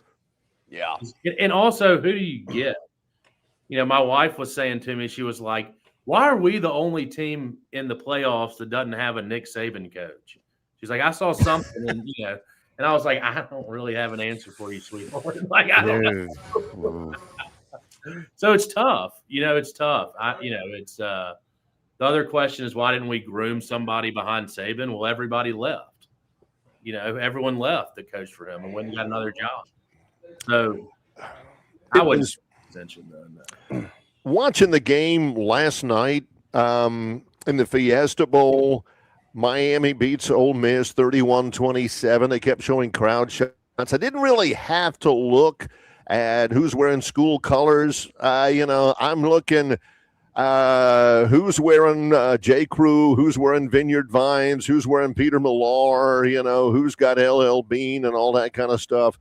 And then you got the Miami fans over there. Warm-up suits, wind suits, what do they call those things? Wife beaters, that kind of thing. Who do you got now? Who do you taking into account tonight, taking into account that the winner tonight plays Miami, who wins this thing? The winner of the Indiana-Oregon game, I think. I mean, Miami looks fine. I mean, their defense is good. They did look pretty good. They looked balanced, which was they kind of, they could run the ball, they could throw it. They played pretty solid defense. They're just typical Miami. They're going to get penalties for late hits. They're going to hit you in the head. They're going to trash talk. Yeah, and that you can't really do that. They got lucky that they got away with it against Ole Miss. Or they did a good job to get away with it. But that's what kills them. Is they're so undisciplined. And so you go play one of these, you go play Indiana that's about as disciplined as it gets. I don't see them having a chance. But I'm with you. And that's I mean, some of those stupid I think that's Ole Miss's last touchdown. I mean, heck, it's aided by a couple of stupid 15-yard penalties on Miami. I believe 2 of them were back-to-back. I don't want to end on a positive note, even though the Tide did drop one in Nashville earlier this week. Your thoughts about Nate Oates' basketball team as they get into SEC action? Got the Longhorns of Texas coming in. You know, those big, bad Texas Longhorns that think they're bigger and better than everybody else to Saturday night at Coleman Coliseum. I'm excited about the Hoops team. Yeah. They're looking good. Playing at Vandy is so tough, especially if Vandy's even halfway decent. It's a hard place to play. Phylon being out in the second half is tough. Huge. I mean, he's that guy is so good. I just love Nate Oates, man. He is. Hey, he got teed up. He got teed up the other night. I mean, I love that. That was great. It was deserved, but it was necessary. Good gracious, that game was difficult to play in, you know, the way they were calling it. So yeah, it was like 80 free throws or something? Oh, it's terrible. 88. 88. Horrible. Yeah. Unbelievable. But no, I'm excited about it. We'll be talking about basketball the rest of the year. There we go. Yes, sir. You know, it's a basketball school. No question. Oh, well. All right, Josh. Yeah. Always good stuff. We appreciate it very much. And we'll talk with you next time. You too, buddy. Appreciate it. Thank you so much. Good stuff. Yeah. Josh Harris, the Money Line Magician. That was interesting, Barry. I wasn't following it, but, you know, there's a lot of in-game action numbers that are thrown out there. You can bet, you know, in-game. And I didn't realize some of the numbers that were coming out on Alabama against Indiana at halftime during the game. I mean, they were certainly enticing Alabama fans to wager on the Tide for the second half. And, whoa, it was even worse than the first half. That had to be tough. Yeah. Ty Simpson threw for almost 3,600 yards. Yeah. And, you know, 28 touchdowns, 5 interceptions, got the snot knocked out of him on a regular basis, led the SEC in completions. And all I'm hearing is like, man, we'd rather go with an unknown commodity who's never started a game. That's fine. That's what we want. Somebody has got to explain the logic to this to me at some point. Well, it was time for him to go. I'm glad you asked, or I'm glad you made that statement. Ty Simpson will go down in Alabama history books as a great quarterback, a team player, waited his turn, went through a lot of crud to get to that starting position. But I think his time is done, and it's time for him to move on. And if he is a highly rated NFL quarterback, so be it. But Kalen DeBoer needs to have a quarterback that he recruited in his third year, because there's a lot of pressure on him to win and not to lose like they lost in 2025. It hurts my heart. It pains me to see Ty Simpson go down in Bama lore in the same line as John Parker Wilson. You know, John Parker Wilson, when he left, he held every Alabama passing record it's possible to hold. John Parker Wilson. And Bama fans were dog cussing him left and right. You know why? Because he didn't win a natty. You know, was he Saban's first quarterback? That I don't know. Was he the quarterback in 07? When you say JPW, I'm thinking maybe he was. But Barry, where he got back in good graces, he became part of the Alabama broadcast team. Yeah, well, and the fans are still like, yeah, he was all right. He was good. He was the all-time leading passer in Alabama history. You know, the full lore that is Crimson Tide football and all that. I don't want Ty Simpson to do that. You know, I mean, he is the first Alabama starting quarterback in years. I don't know the number, but it's been a long time that never won an SEC championship. Who was the last Bama quarterback who didn't win an SEC championship? A starting quarterback. I know. It's been a while. Blake Sims. Did he not win an SEC? Did they get beat by Florida? Then they beat Florida the next year. Yeah, McElroy, maybe. I don't know. Somebody help me out there on the River Region Straw chat line. Bob from Pike Road, Barry. Well, you got to be kidding me, Bob. Things have gotten so bad that Alabama is about to pick up a wide receiver from some school I've never in my life heard of. Come on. It looks like Bama is getting a wide receiver from UTRGV. I will say I have never heard of the University of Texas Rio Grande Valley. Me either. Looks like the boring grub are scraping the bottom of the barrel. It's bad. It used to be Texas Permian Basin. I think they're in Odessa or something like that. UTRGV? I mean, if you'd have said this a year or so ago, Bob, I would have said, did this guy cross the border illegally? I mean, you got to be kidding me. What the heck? The University of Texas. See, if I was them, I'd put it out like, and I'd just stop right there. Wide receiver from the University of Texas. Rio Grande Valley.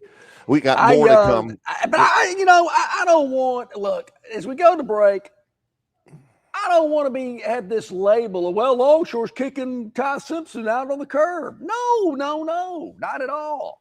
He had a great year.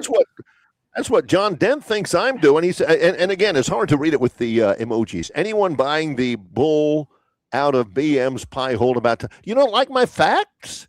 You don't like my absolute stone cold facts about what he actually did when he was on I'm with you. field? Yeah, there's no argument. John?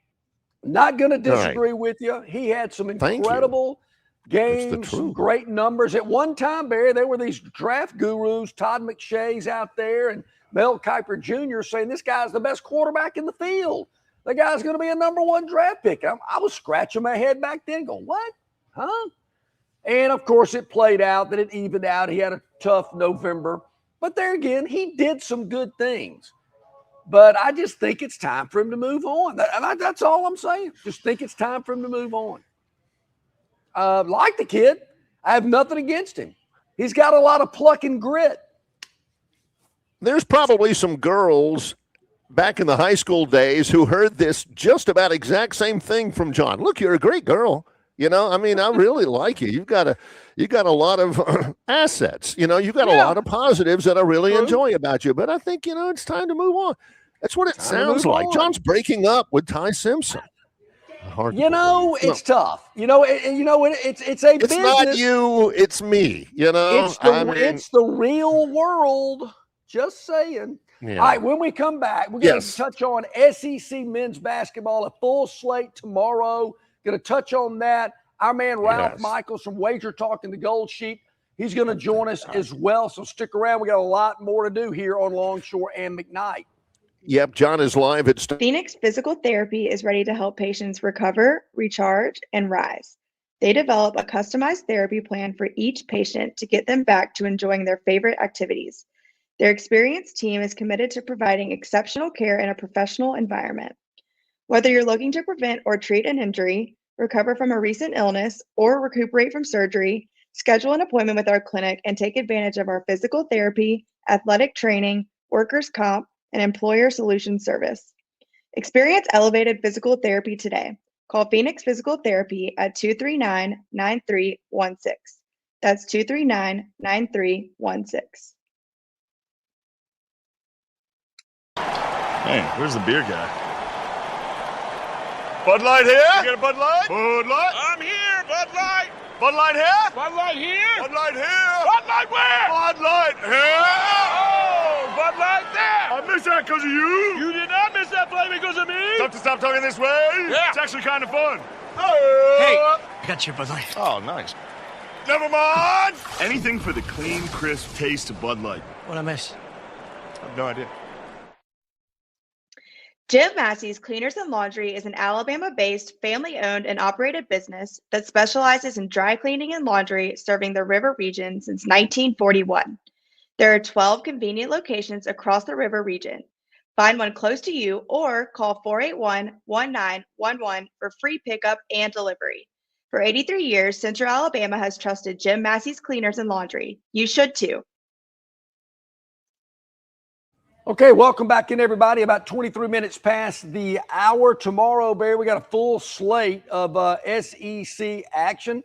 Also some Sunbelt action. That's why you're on location with us. What time's the Troy game? Is it tonight or tomorrow?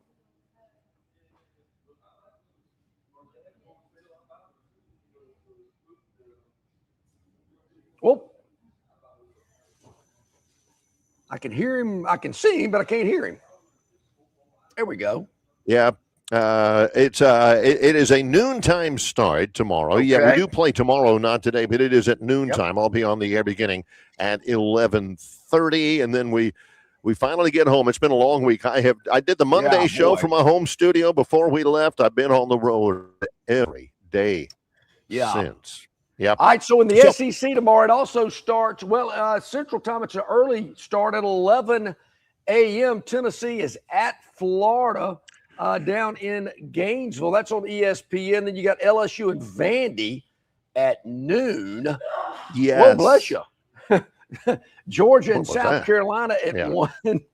Oklahoma and Texas A&M at 2:30. Then that Auburn-Arkansas game. I mentioned it earlier, Barry. Is it a must-win for Auburn? I think it is from a just kind of to get right, get the fans a little in a better mood. They're a little uneasy. Look, let's face it. Auburn should have won those last two games. They should have beat Georgia, should have beat A&M. Things didn't play out right. Maybe some officiating deal. But they got an Arkansas team coming in ranked. And if they can beat them tomorrow, I think that just puts the whole – I mean, 0-3 in the league. I can't – I don't like that. You're right about the first two games, and they are 0-2. You're right about the first two games, but here's the deal.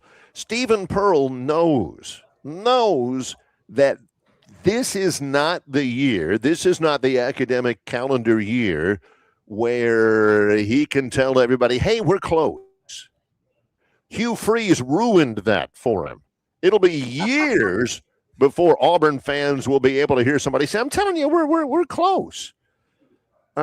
He ain't. So he can't do that. He is, but he just can't say that. But even though, people don't want to hear close, you're right. No. But they certainly also don't want to hear they're 0-3 in conference play. Oh, yeah, no doubt. I mean, they got to win games. That's right.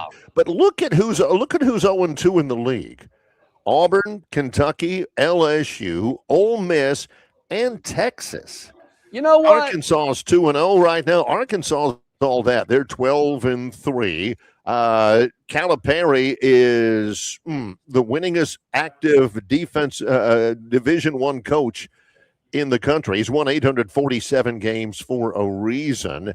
It's going to be difficult for Auburn Barry, tomorrow. look, my mother used to say, I don't care what little Billy's doing. Same thing with Kentucky and all those other schools you reeled off.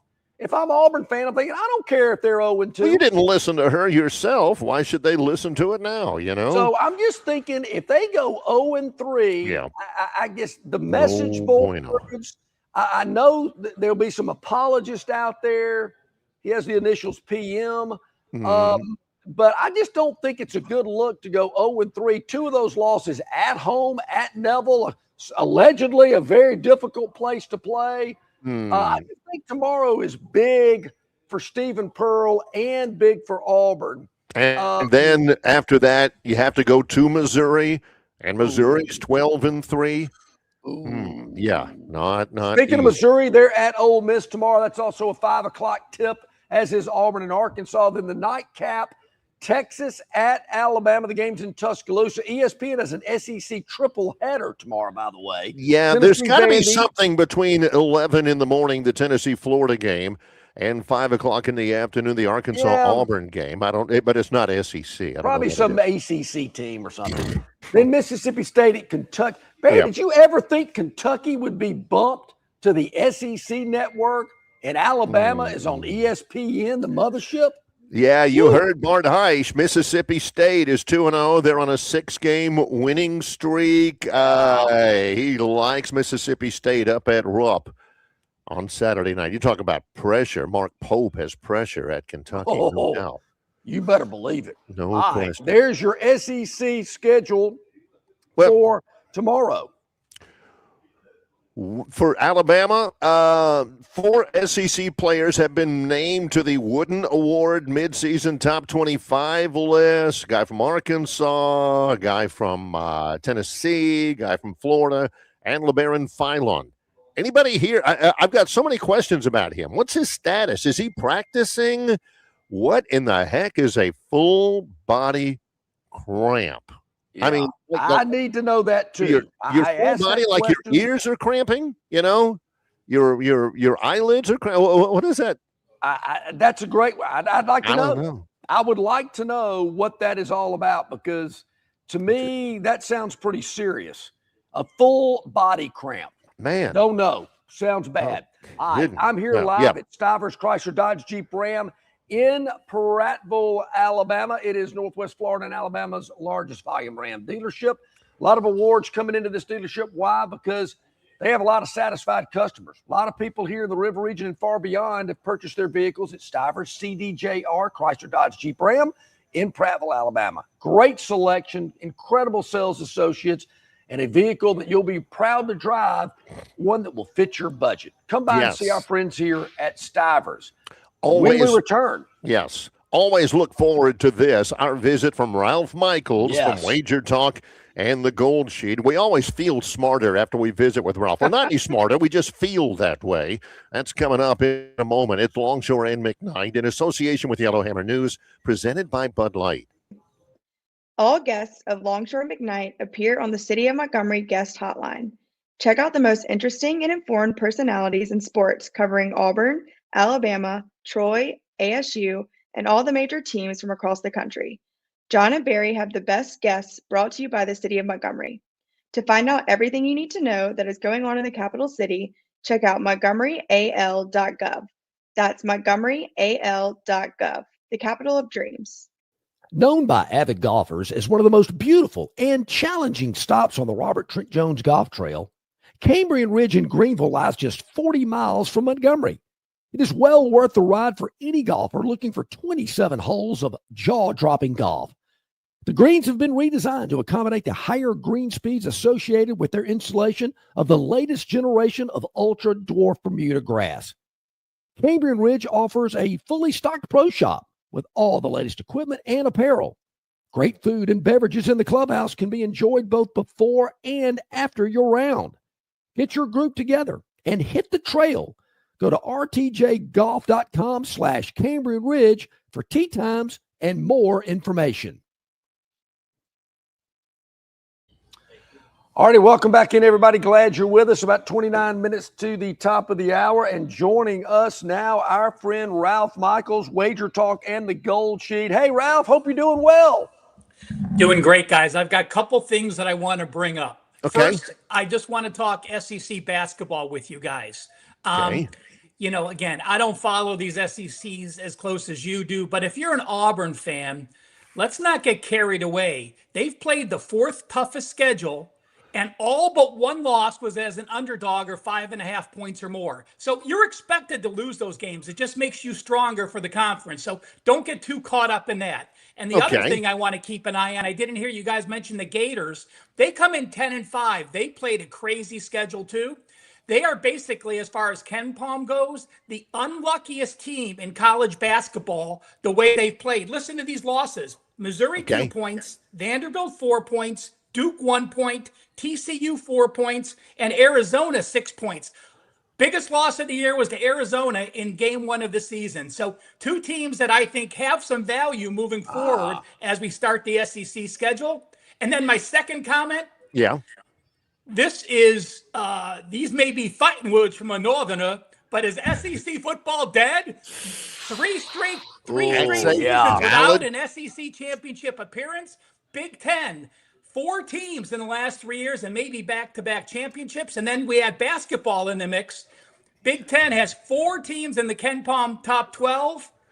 SEC only has Vanderbilt. I wonder where the SEC has lost their way. I mean, what? Is everybody else figuring out the SEC blueprint or what, Ralph? I wonder. I really think it has to do, you know, when you look at the additions, you know, yes, Texas and Oklahoma are huge additions to the SEC, but it didn't change their marketing format or their reach, where the Big Ten adds USC, UCLA, Washington, Oregon after adding DC and Maryland with Rutgers and Rutgers and Maryland. That opens up the incredible nationwide recruiting for the Big Ten. While the SEC can recruit nationwide, it doesn't have that same pool on the West Coast. You know, Ralph, I hear you. You know, the truth hurts, and SEC fans might not want to hear it. We touched on this as well. I don't know if you were able to see it. Bruce Feldman of The Athletic wrote a really good article about the SEC and the difficulties that they're experiencing, and it comes a lot down to money. I mean, the SEC does not have the money and resources that some of these other conferences have, in particular the Big Ten, or the boosters that some of these schools have as well, that are helping kind of supplement what these SEC schools get in terms of NIL. And it's going to be difficult for them to be able to stay on top like they have been. And during the Saban era, Alabama, Georgia, a couple of other schools could stockpile talent. Their third string was as good as some teams' first string. Yeah. You can't do that anymore at the transfer portal because these kids can go anywhere, get money, and play as a starter from the get-go. Well, that's always the question. You know, do you want to be a backup on a team, or do you want to play and go on a good team? So I think that has a lot to do with the depth, the NIL money. You have the Sun Belt, you have those teams down south that are, teams aren't going. If you're a Big Ten and a backup in the Big Ten, you're likely not going to go to the MAC because there's nothing there. The Sun Belt is a much better conference. I think the Sun Belt's much closer to the AAC than it is to CUSA MAC, or that. So you do lose a lot of players to the Sun Belt and those Southern teams that they know they can play and get exposure with the Tulanes and the James Madisons and some of those SEC teams that have played very well. I mean, Ralph Sun Belt Michaels. teams. Yeah.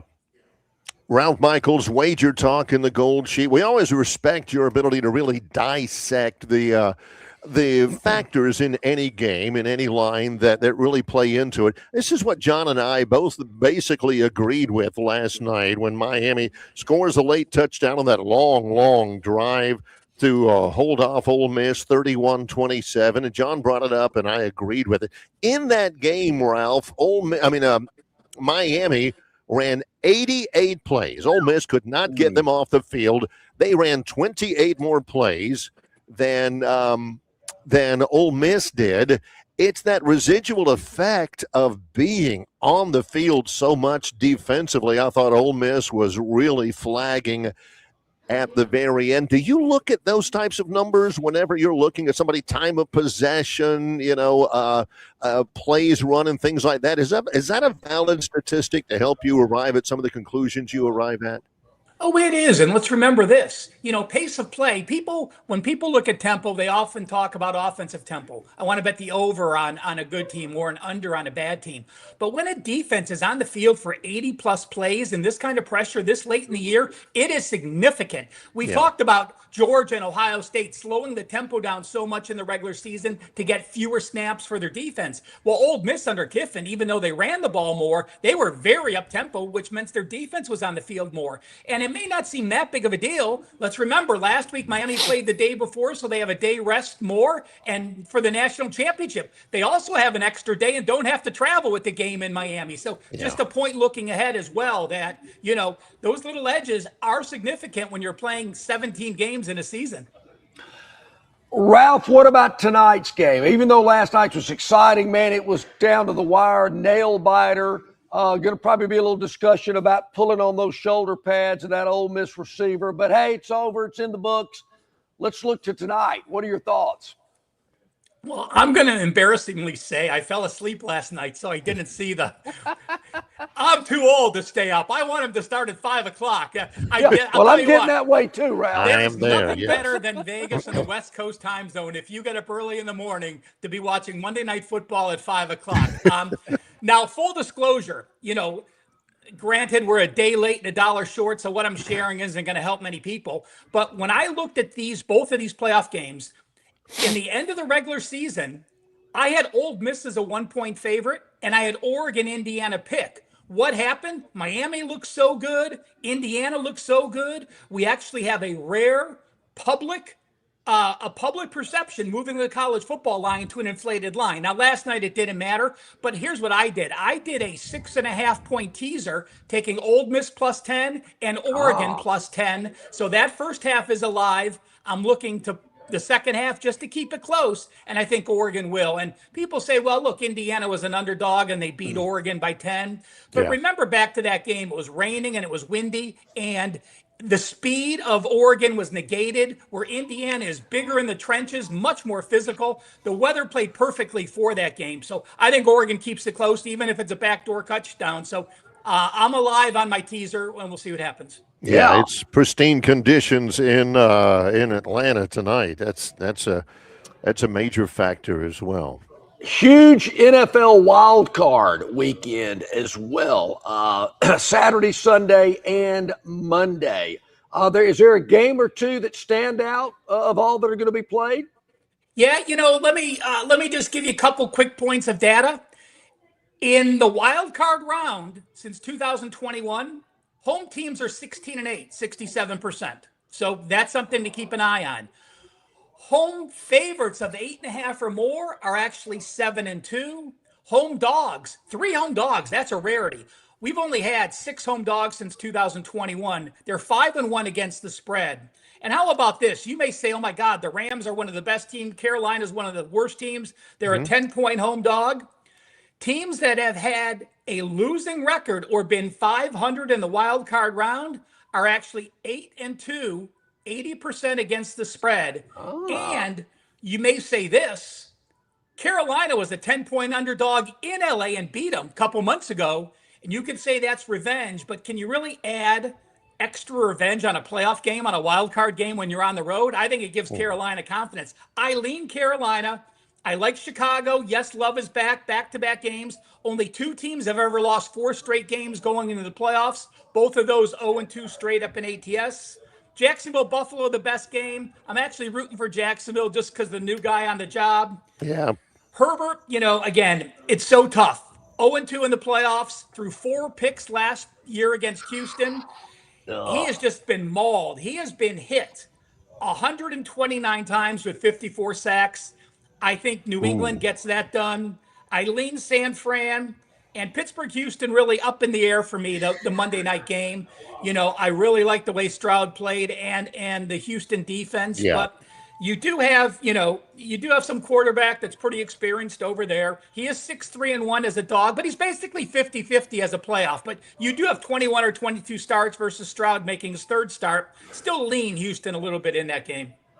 Golly, we love Ralph's breakdown so much. It's always been well received by our viewership. I have a dream, Ralph. One of these days, we may all be in our 90s by that point, but you and me and John are going to break down the Cleveland Browns in the playoffs. I'm waiting for that day. I dream that would happen at some time when we leave this earthly realm. We might be waiting a while.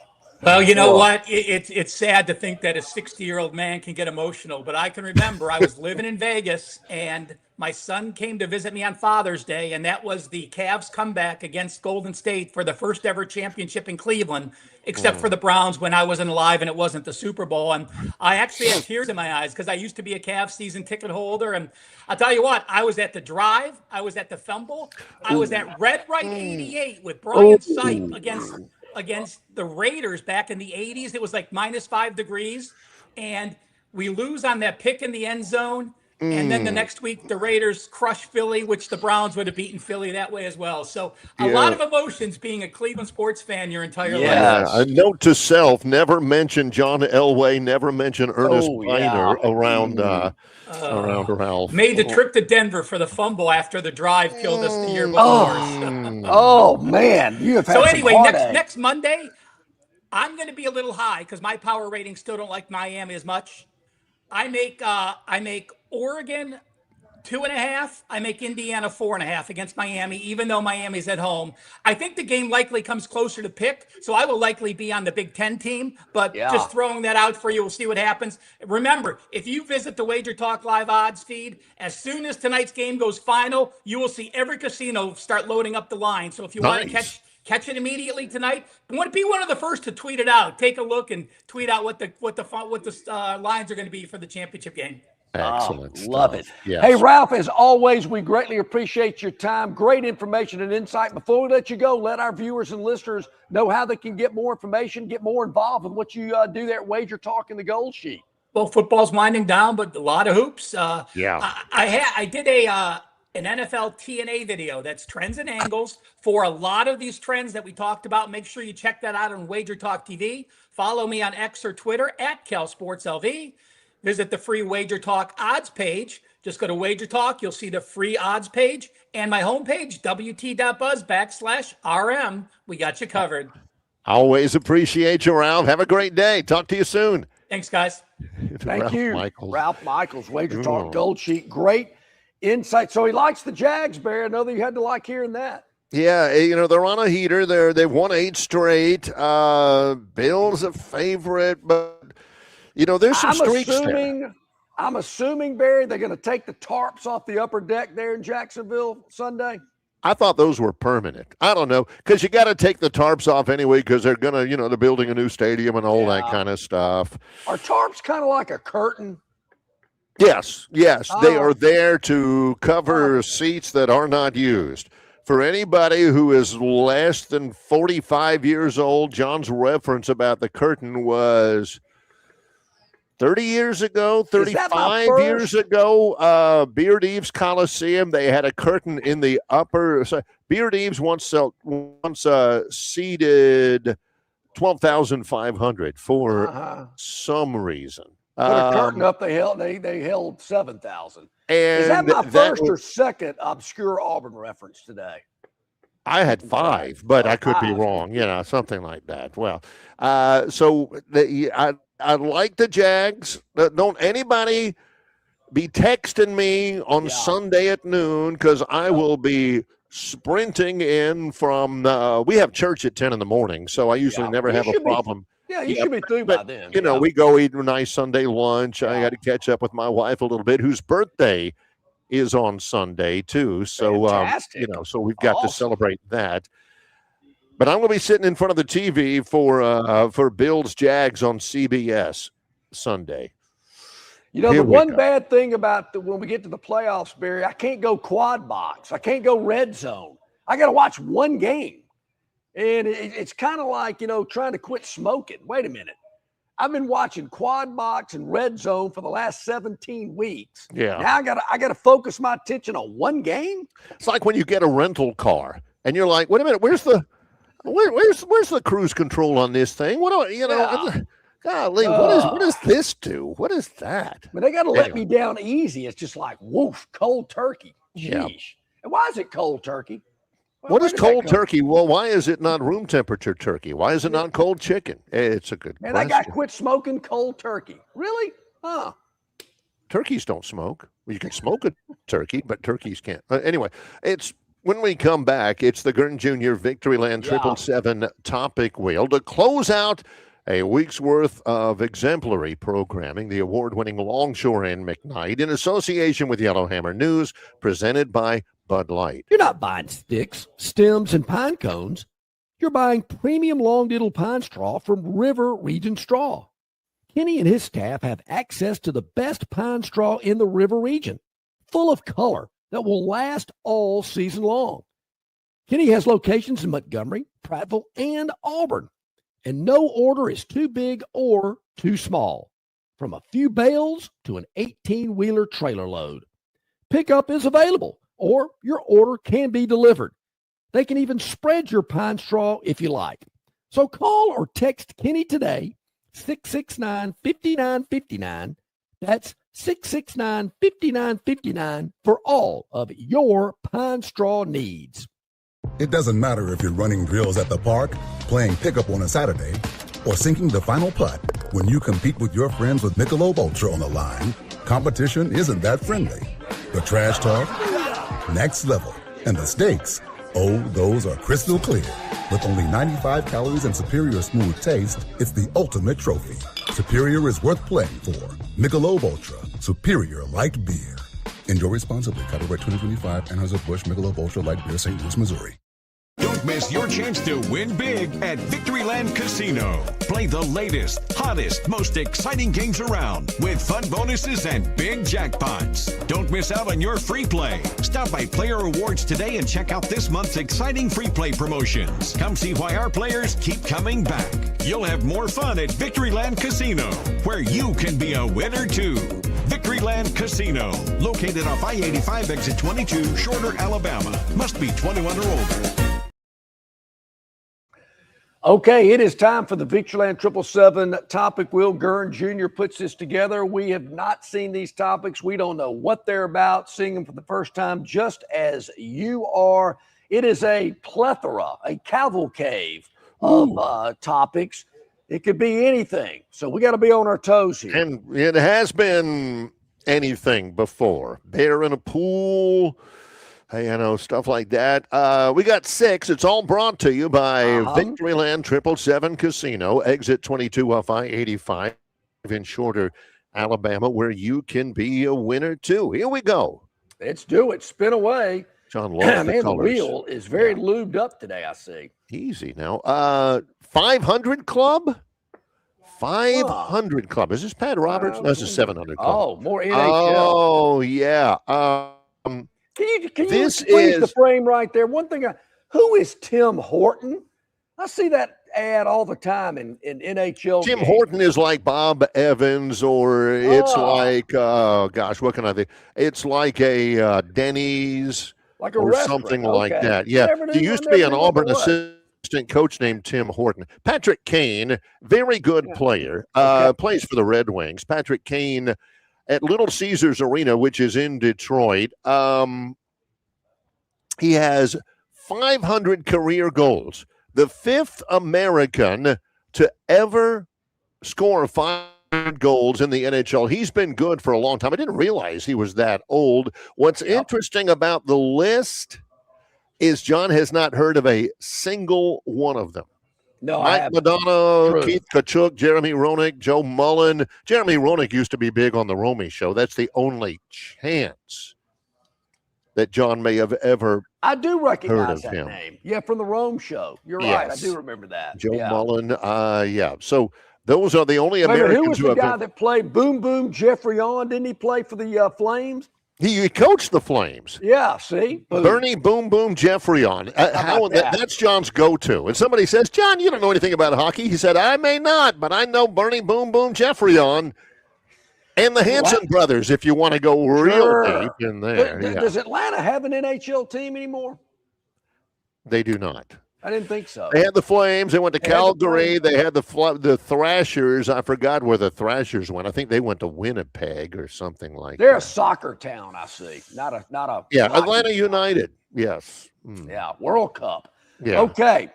Let's So that's one end. Congratulations to Patrick Kane. Gurn will put a hockey reference or two in there now and again. Keep us on our toes. I think he goes to a couple of games, the Predators games. Oh, that's major a great expansion.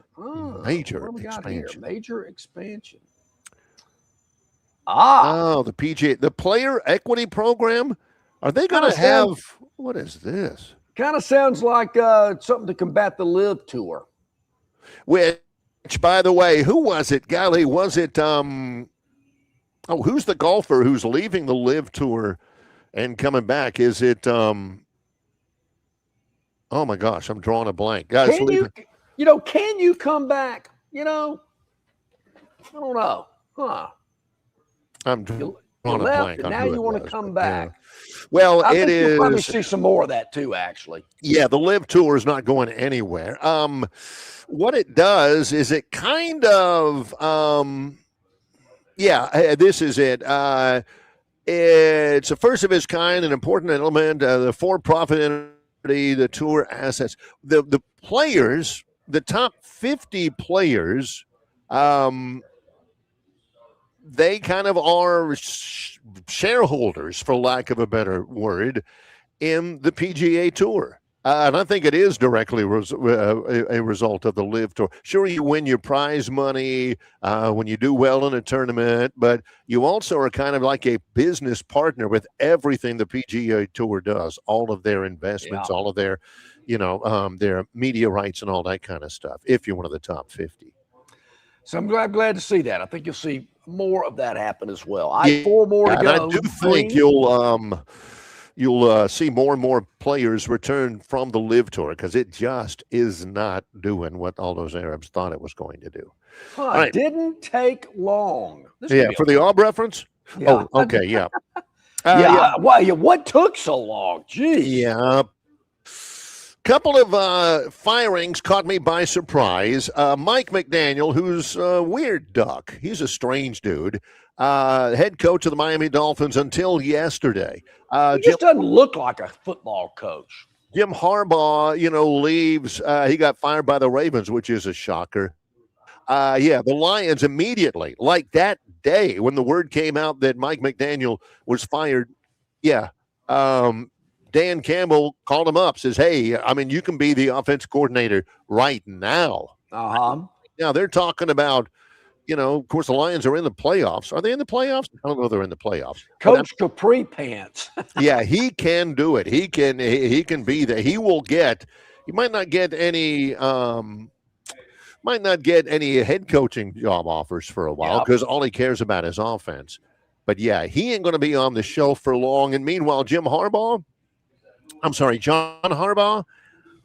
he'll be a head coach maybe by the time John and I take the air on Monday. The Falcons contacted that guy? Didn't the Falcons Giants, the Commanders, all of that stuff. Yeah, those guys, I didn't agree with that firing at all. And neither did Derrick Henry. So there you go. Okay. Three more to go. I think we can squeeze them in. Let's see what we got here on the Gurn Junior Victoryland 777 topic wheel. Victoryland. Head out there this weekend. You could be a winner, too. Looks like the yellow panel is where it's going to land. Now, the spelling is not legitimate, but this is supposed to be, there's missing a W. This is awkward return. What's up Damon Williams had a great year last year for Jed Fish at Washington. Then he decided he signed on the dotted line a deal with Washington. But then he said, no, I'm going to enter the portal anyway. His agent got rid of him because he didn't agree with it. They had philosophical differences. And so now, and Washington says, hey, we signed a contract. A contract's a contract. So he decided to come back to Washington. Well, you can imagine how that goes. What kind of contract did he sign? He's not an employee. What do you mean he signed a contract? That's one of the problems with this whole collegiate deal. There are no contracts. I've signed it is a contract, but it is not an employee contract. It is a contractor deal, as a private contract. Independent contractor kind of a deal. And, they went to him with their lawyers, University of Washington, and said, here's your name on this dotted line. And he says, but I don't want to. I heard from somebody that I can make more money elsewhere. Well, you should have thought about that when you signed the contract. Now he says, I'm back. I was just kidding. I didn't really mean it. I love Washington. The Husky fans are the best. This is again, look at what Gurn has highlighted down here. If we can go back down to it. Jed Fish and Pat Chun, the head coach and the AD, said, we're looking forward to Damon coming back. I appreciate his statement, and we'll work together to begin the process of repairing relationships and regaining the trust of the fans. It sounds like that, Barry, when you break up with your girlfriend, but then you want to get back together with her 2 months later. You got to repair the trust or whatever it was you said. Yeah. Repair the relationship. I didn't want to leave you. I loved you the whole time. Yeah, what would what would if Ty Simpson says, I'm coming back. I'm coming back to Alabama. And the Bama fans are like, look, man, we appreciate you, but I found somebody new. So there you go. That's the I story. will say this about Washington, Barry, for a team that has purple in their color scheme. I do like their uniforms. That gold and the purple, they mix in some white. They make it look good. Purple's a tough color, but they make it look good. I agree with that. Yes. What else we got? Here we go. Blue and red. 2 more to go. Victoryland 777 topic wheel is going to land on. This goes right over into Chili's back. Wait a minute. Waffle House? Back. Gone. She's been gone so long? What's going on here? Gone. So, the Chili Bowl Nationals at the SageNet Center. I have thing. Midget racing. Boom. Can you call it midget racing? Yeah, I think you can. I love those little things. I'm not sure that guy walked away from that one. I don't know. You got the clump of dirt on the camera. The 40th annual Chili Bowl Nationals, the Super Bowl of midget racing, nice. Tulsa, Oklahoma. Okay. I Barry, like those little things, I man. think there's a lot of sliding that goes on in this type of racing. You notice that? Nobody gets hurt in those things because they just kind of roll over. They don't go extremely fast. They're not aerodynamic. You have to drift to get into that. And it's just fun. Problem is, like a lot of racing, you don't see a lot of passing. If you get in the lead, you got a pretty good chance of winning. Yeah, just get yourself a lawn chair, set it up in the median of the Eastern Boulevard in Montgomery. Really. You'll see that stuff for free.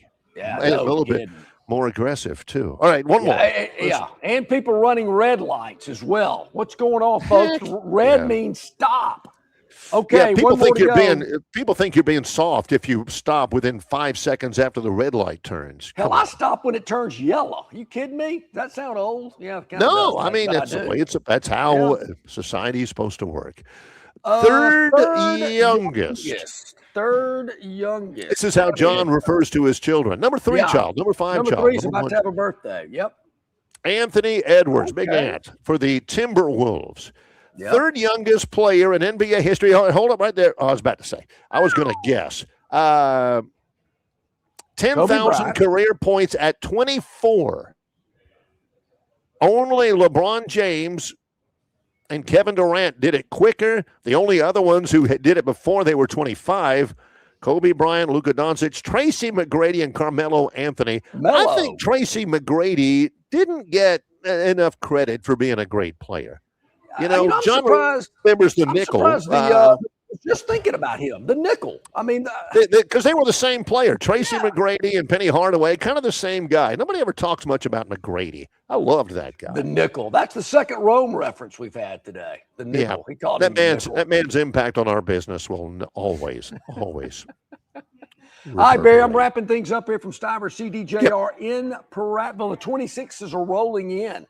And they've got new 25 models here waiting for you as well. Let's start 2026 off on a high note with our friends here at Stivers Chrysler Dodge Jeep Ram. A lot of awards that this dealership has received over the last 12 months. Why? Because of you, the customer, and the satisfaction that you've gotten. You've told your friends about the buying experience here, and they've taken advantage of it as well. Come by and see them here at Stivers Chrysler Dodge Jeep Ram. Yes, Monday we will know who's in the national championship game. Yeah, we sure and will. We'll have more than a week to break it down. Monday's show will recap, hopefully an Auburn win in the SEC. Alabama, of course, playing against Texas in Tuscaloosa on Saturday. We hope you join us then. Many thanks to our Moneyline magician, Josh Harris. Thanks to the Phantom. Thanks to Ralph Michaels from Wager Talk and the Gold Sheet. Thanks to Gurn Jr., He's John Longshore. I'm Barry McKnight. It's Longshore and McKnight in association with Yellowhammer News.